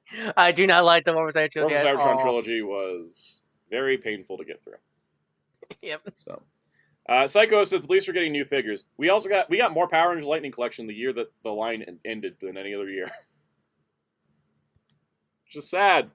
I don't like it when that happens. But anyways, this was just kind of interesting. Like, what if things happen? Takara has their next dramatic capture series set. It's Mainframe, Jazz, and Optimus Prime. I swear we need to stop using this Jazz mold so much when it's the clear plastic version. So, Mainframe is more in his toy colors from what I understand, because so it's all yellow. It's an animation color Prime based on the Earthrise mold, which is a great mold. Jazz is more animation colors, but he has clear windows, which is the problem with that Jazz figure is that the clear plastic breaks very easily with the clear windows, and it's like, stop using the one with the clear windows, use the opaque plastic. And then Mainframe was an Action Master, so now his robot mode is colored like an Action Master, and his Teletran 1 computer mode is more animation accurate than the one that... And the Mainframe originally came with the Titan class arc, so it's a good way to get him outside of the arc. It's also the only reason I bought the arc, so... And thankfully, unlike some other figures, you don't need the arc. It's not like you have the arc, but he's missing something. Yeah. I'll never forget when they released the Energon Grimlock during Age of Extinction all by himself with no swoop. So the figure just has a useless extra head. Yeah. Scotty says, and clear windows, what are we hoping to see inside him? Exactly my point of why the clear windows are pointless. Look inside the car. There's not an interior or anything. It's just robot bits. Why do we keep putting these clear windows in here, making the figures more fragile for no reason? Right, Kaus? It's not exactly. You should only do that if there's a driver inside. Yeah. It's not like X-Bron, where the gag is you can see his head through the window. Exactly. Like, the only time that I've actually seen a reason to have clear windows was animated Legacy Optimus and Pablo, because you can see Pablo's head through the window. But most of them, you can't see anything through the windows, and we're just sacrificing the stability of the toy for no reason. So what you're telling me is Pablo's new generation X-Bron. Yes, he is. Yes, he is. Scotty says the only clear windows that makes sense, Car Robot 2000 Mock Alert. Yeah, exactly. In this week's news of garbage, I don't know. How should I say it? Do I call these toys garbage, or should I just look? Or should I just imitate the evil queen at Disneyland from this TikTok I saw over the weekend, where it's great. Like, the evil queen's just like, oh, I'm gonna go visit my stepdaughter, and she like taps on a trash can. She's like, Snow White, trash. And I'm like, every time I look at Transformers toys now, all it just plays in my head is trash. I mean, what is this? What are these guys? What are we looking at here? You don't like Rock'em Sock'em Robots? Why do we have a whole line of Rock'em Sock'em robots that don't Rock'em Sock'em, they spin with their arms flailing? And why is there more than like 2 of them? Why do we have single-packed ones of Alpha Trion and Starscream and Alita 1 and freaking Sentinel Prime and Bumblebee? Why are we doing this? Exactly, Room. Who are these for? Because they're not even for kids. You can't even, like, out of the box, all it does is spin. And it's already a terrible gimmick. They don't need to transform, but they somehow do. And then the whole point of Rock'em Sock'em Robots is you have a pair to fight. Why are you doing singles? Well, yeah, no, you get the multi pack, the 2-pack with Optimus and Megatron, which is your starter pack, and then these are your extra figures you can buy. That's the plan. It's the Bakugan Beyblade strategy. Except but Bakugan and more Beyblade are good expensive toys. and cheap. These are And expensive. cheap. These are probably like expensive or something. Psycho says, "This is what takes the budget away from mainline, so we're getting retools." And I don't know how the budgets work, but this just feels like a waste. I don't. They're 4.5 inches tall. We don't have prices, but they're probably like $15 a piece. Yep. All I can think of every time I see these kind of Rocket Soccer toys is just the Toy Story 2 scene. Hello, have you two seen Cowboy? Well, yes. I say, no, you're talking to me. No, you're talking. That's all I can Exactly. think. That's all I can think of when I see Rocket Soccer robots. We own a vintage Rock'em Sock'em robots. Those are fun because they're on an arena and you have the buttons and they just do one thing. They punch each other and then you try to hit the head. There is no winning in this because you hit them and they just hit. That's all it does. It doesn't even have like the... Anyways. The head popping thing. Yep. Robot says it's basically people swerving yourself on a moving chair. Yeah, it's this. I'm going to be the toy, guys. Look, here we go. Hours of fun for $15.99. Don't get dizzy. I get so bothered by these toys because all I can think of is like if I was a kid getting Transformers and I look at the ones I can afford and then I look at the ones I can't afford that are just a million times better, I'd just be resentful of Transformers at that point. I wish that was like full screen so we could just made that like an infinite looking GIF for our intermission screen. Do you want me to back up and do it on full screen? Yeah, all right. Hey, Dollar Tree needs toys too. Yeah, I wish Dollar Tree, but Dollar Tree doesn't even... I went to a Dollar Tree and they had price checkers. They had price checkers at Dollar Tree because the prices... All right, anyways. So yeah, this is basically what the toys do. That's it.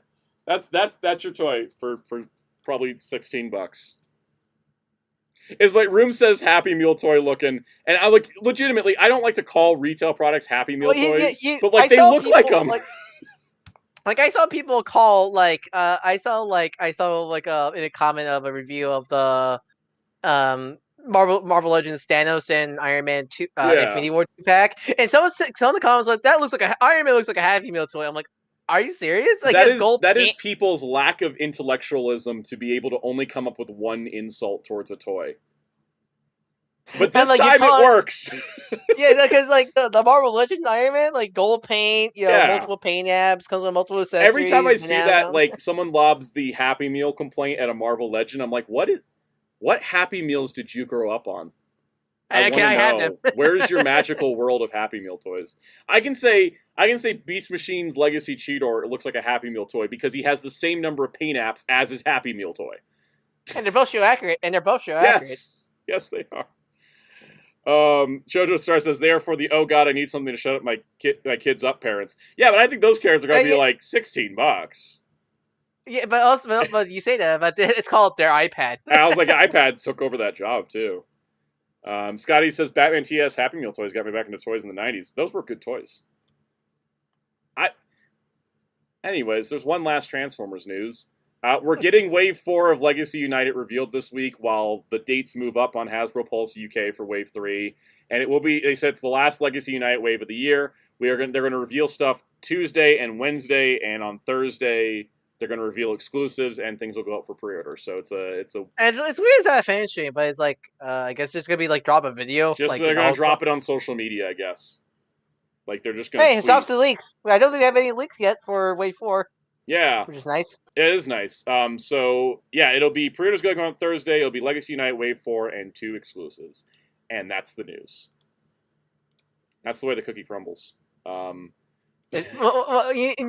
so glad we got so much out of the garbage toys because I think we just had more fun than kids were. I'm going to post it on Discord. I'm probably going to take the clip of you spinning and post it in Discord and just play. There's always a twist. There's always a twist. There's always a twist at the end. And in this case, it is the end because it's the end of our stream.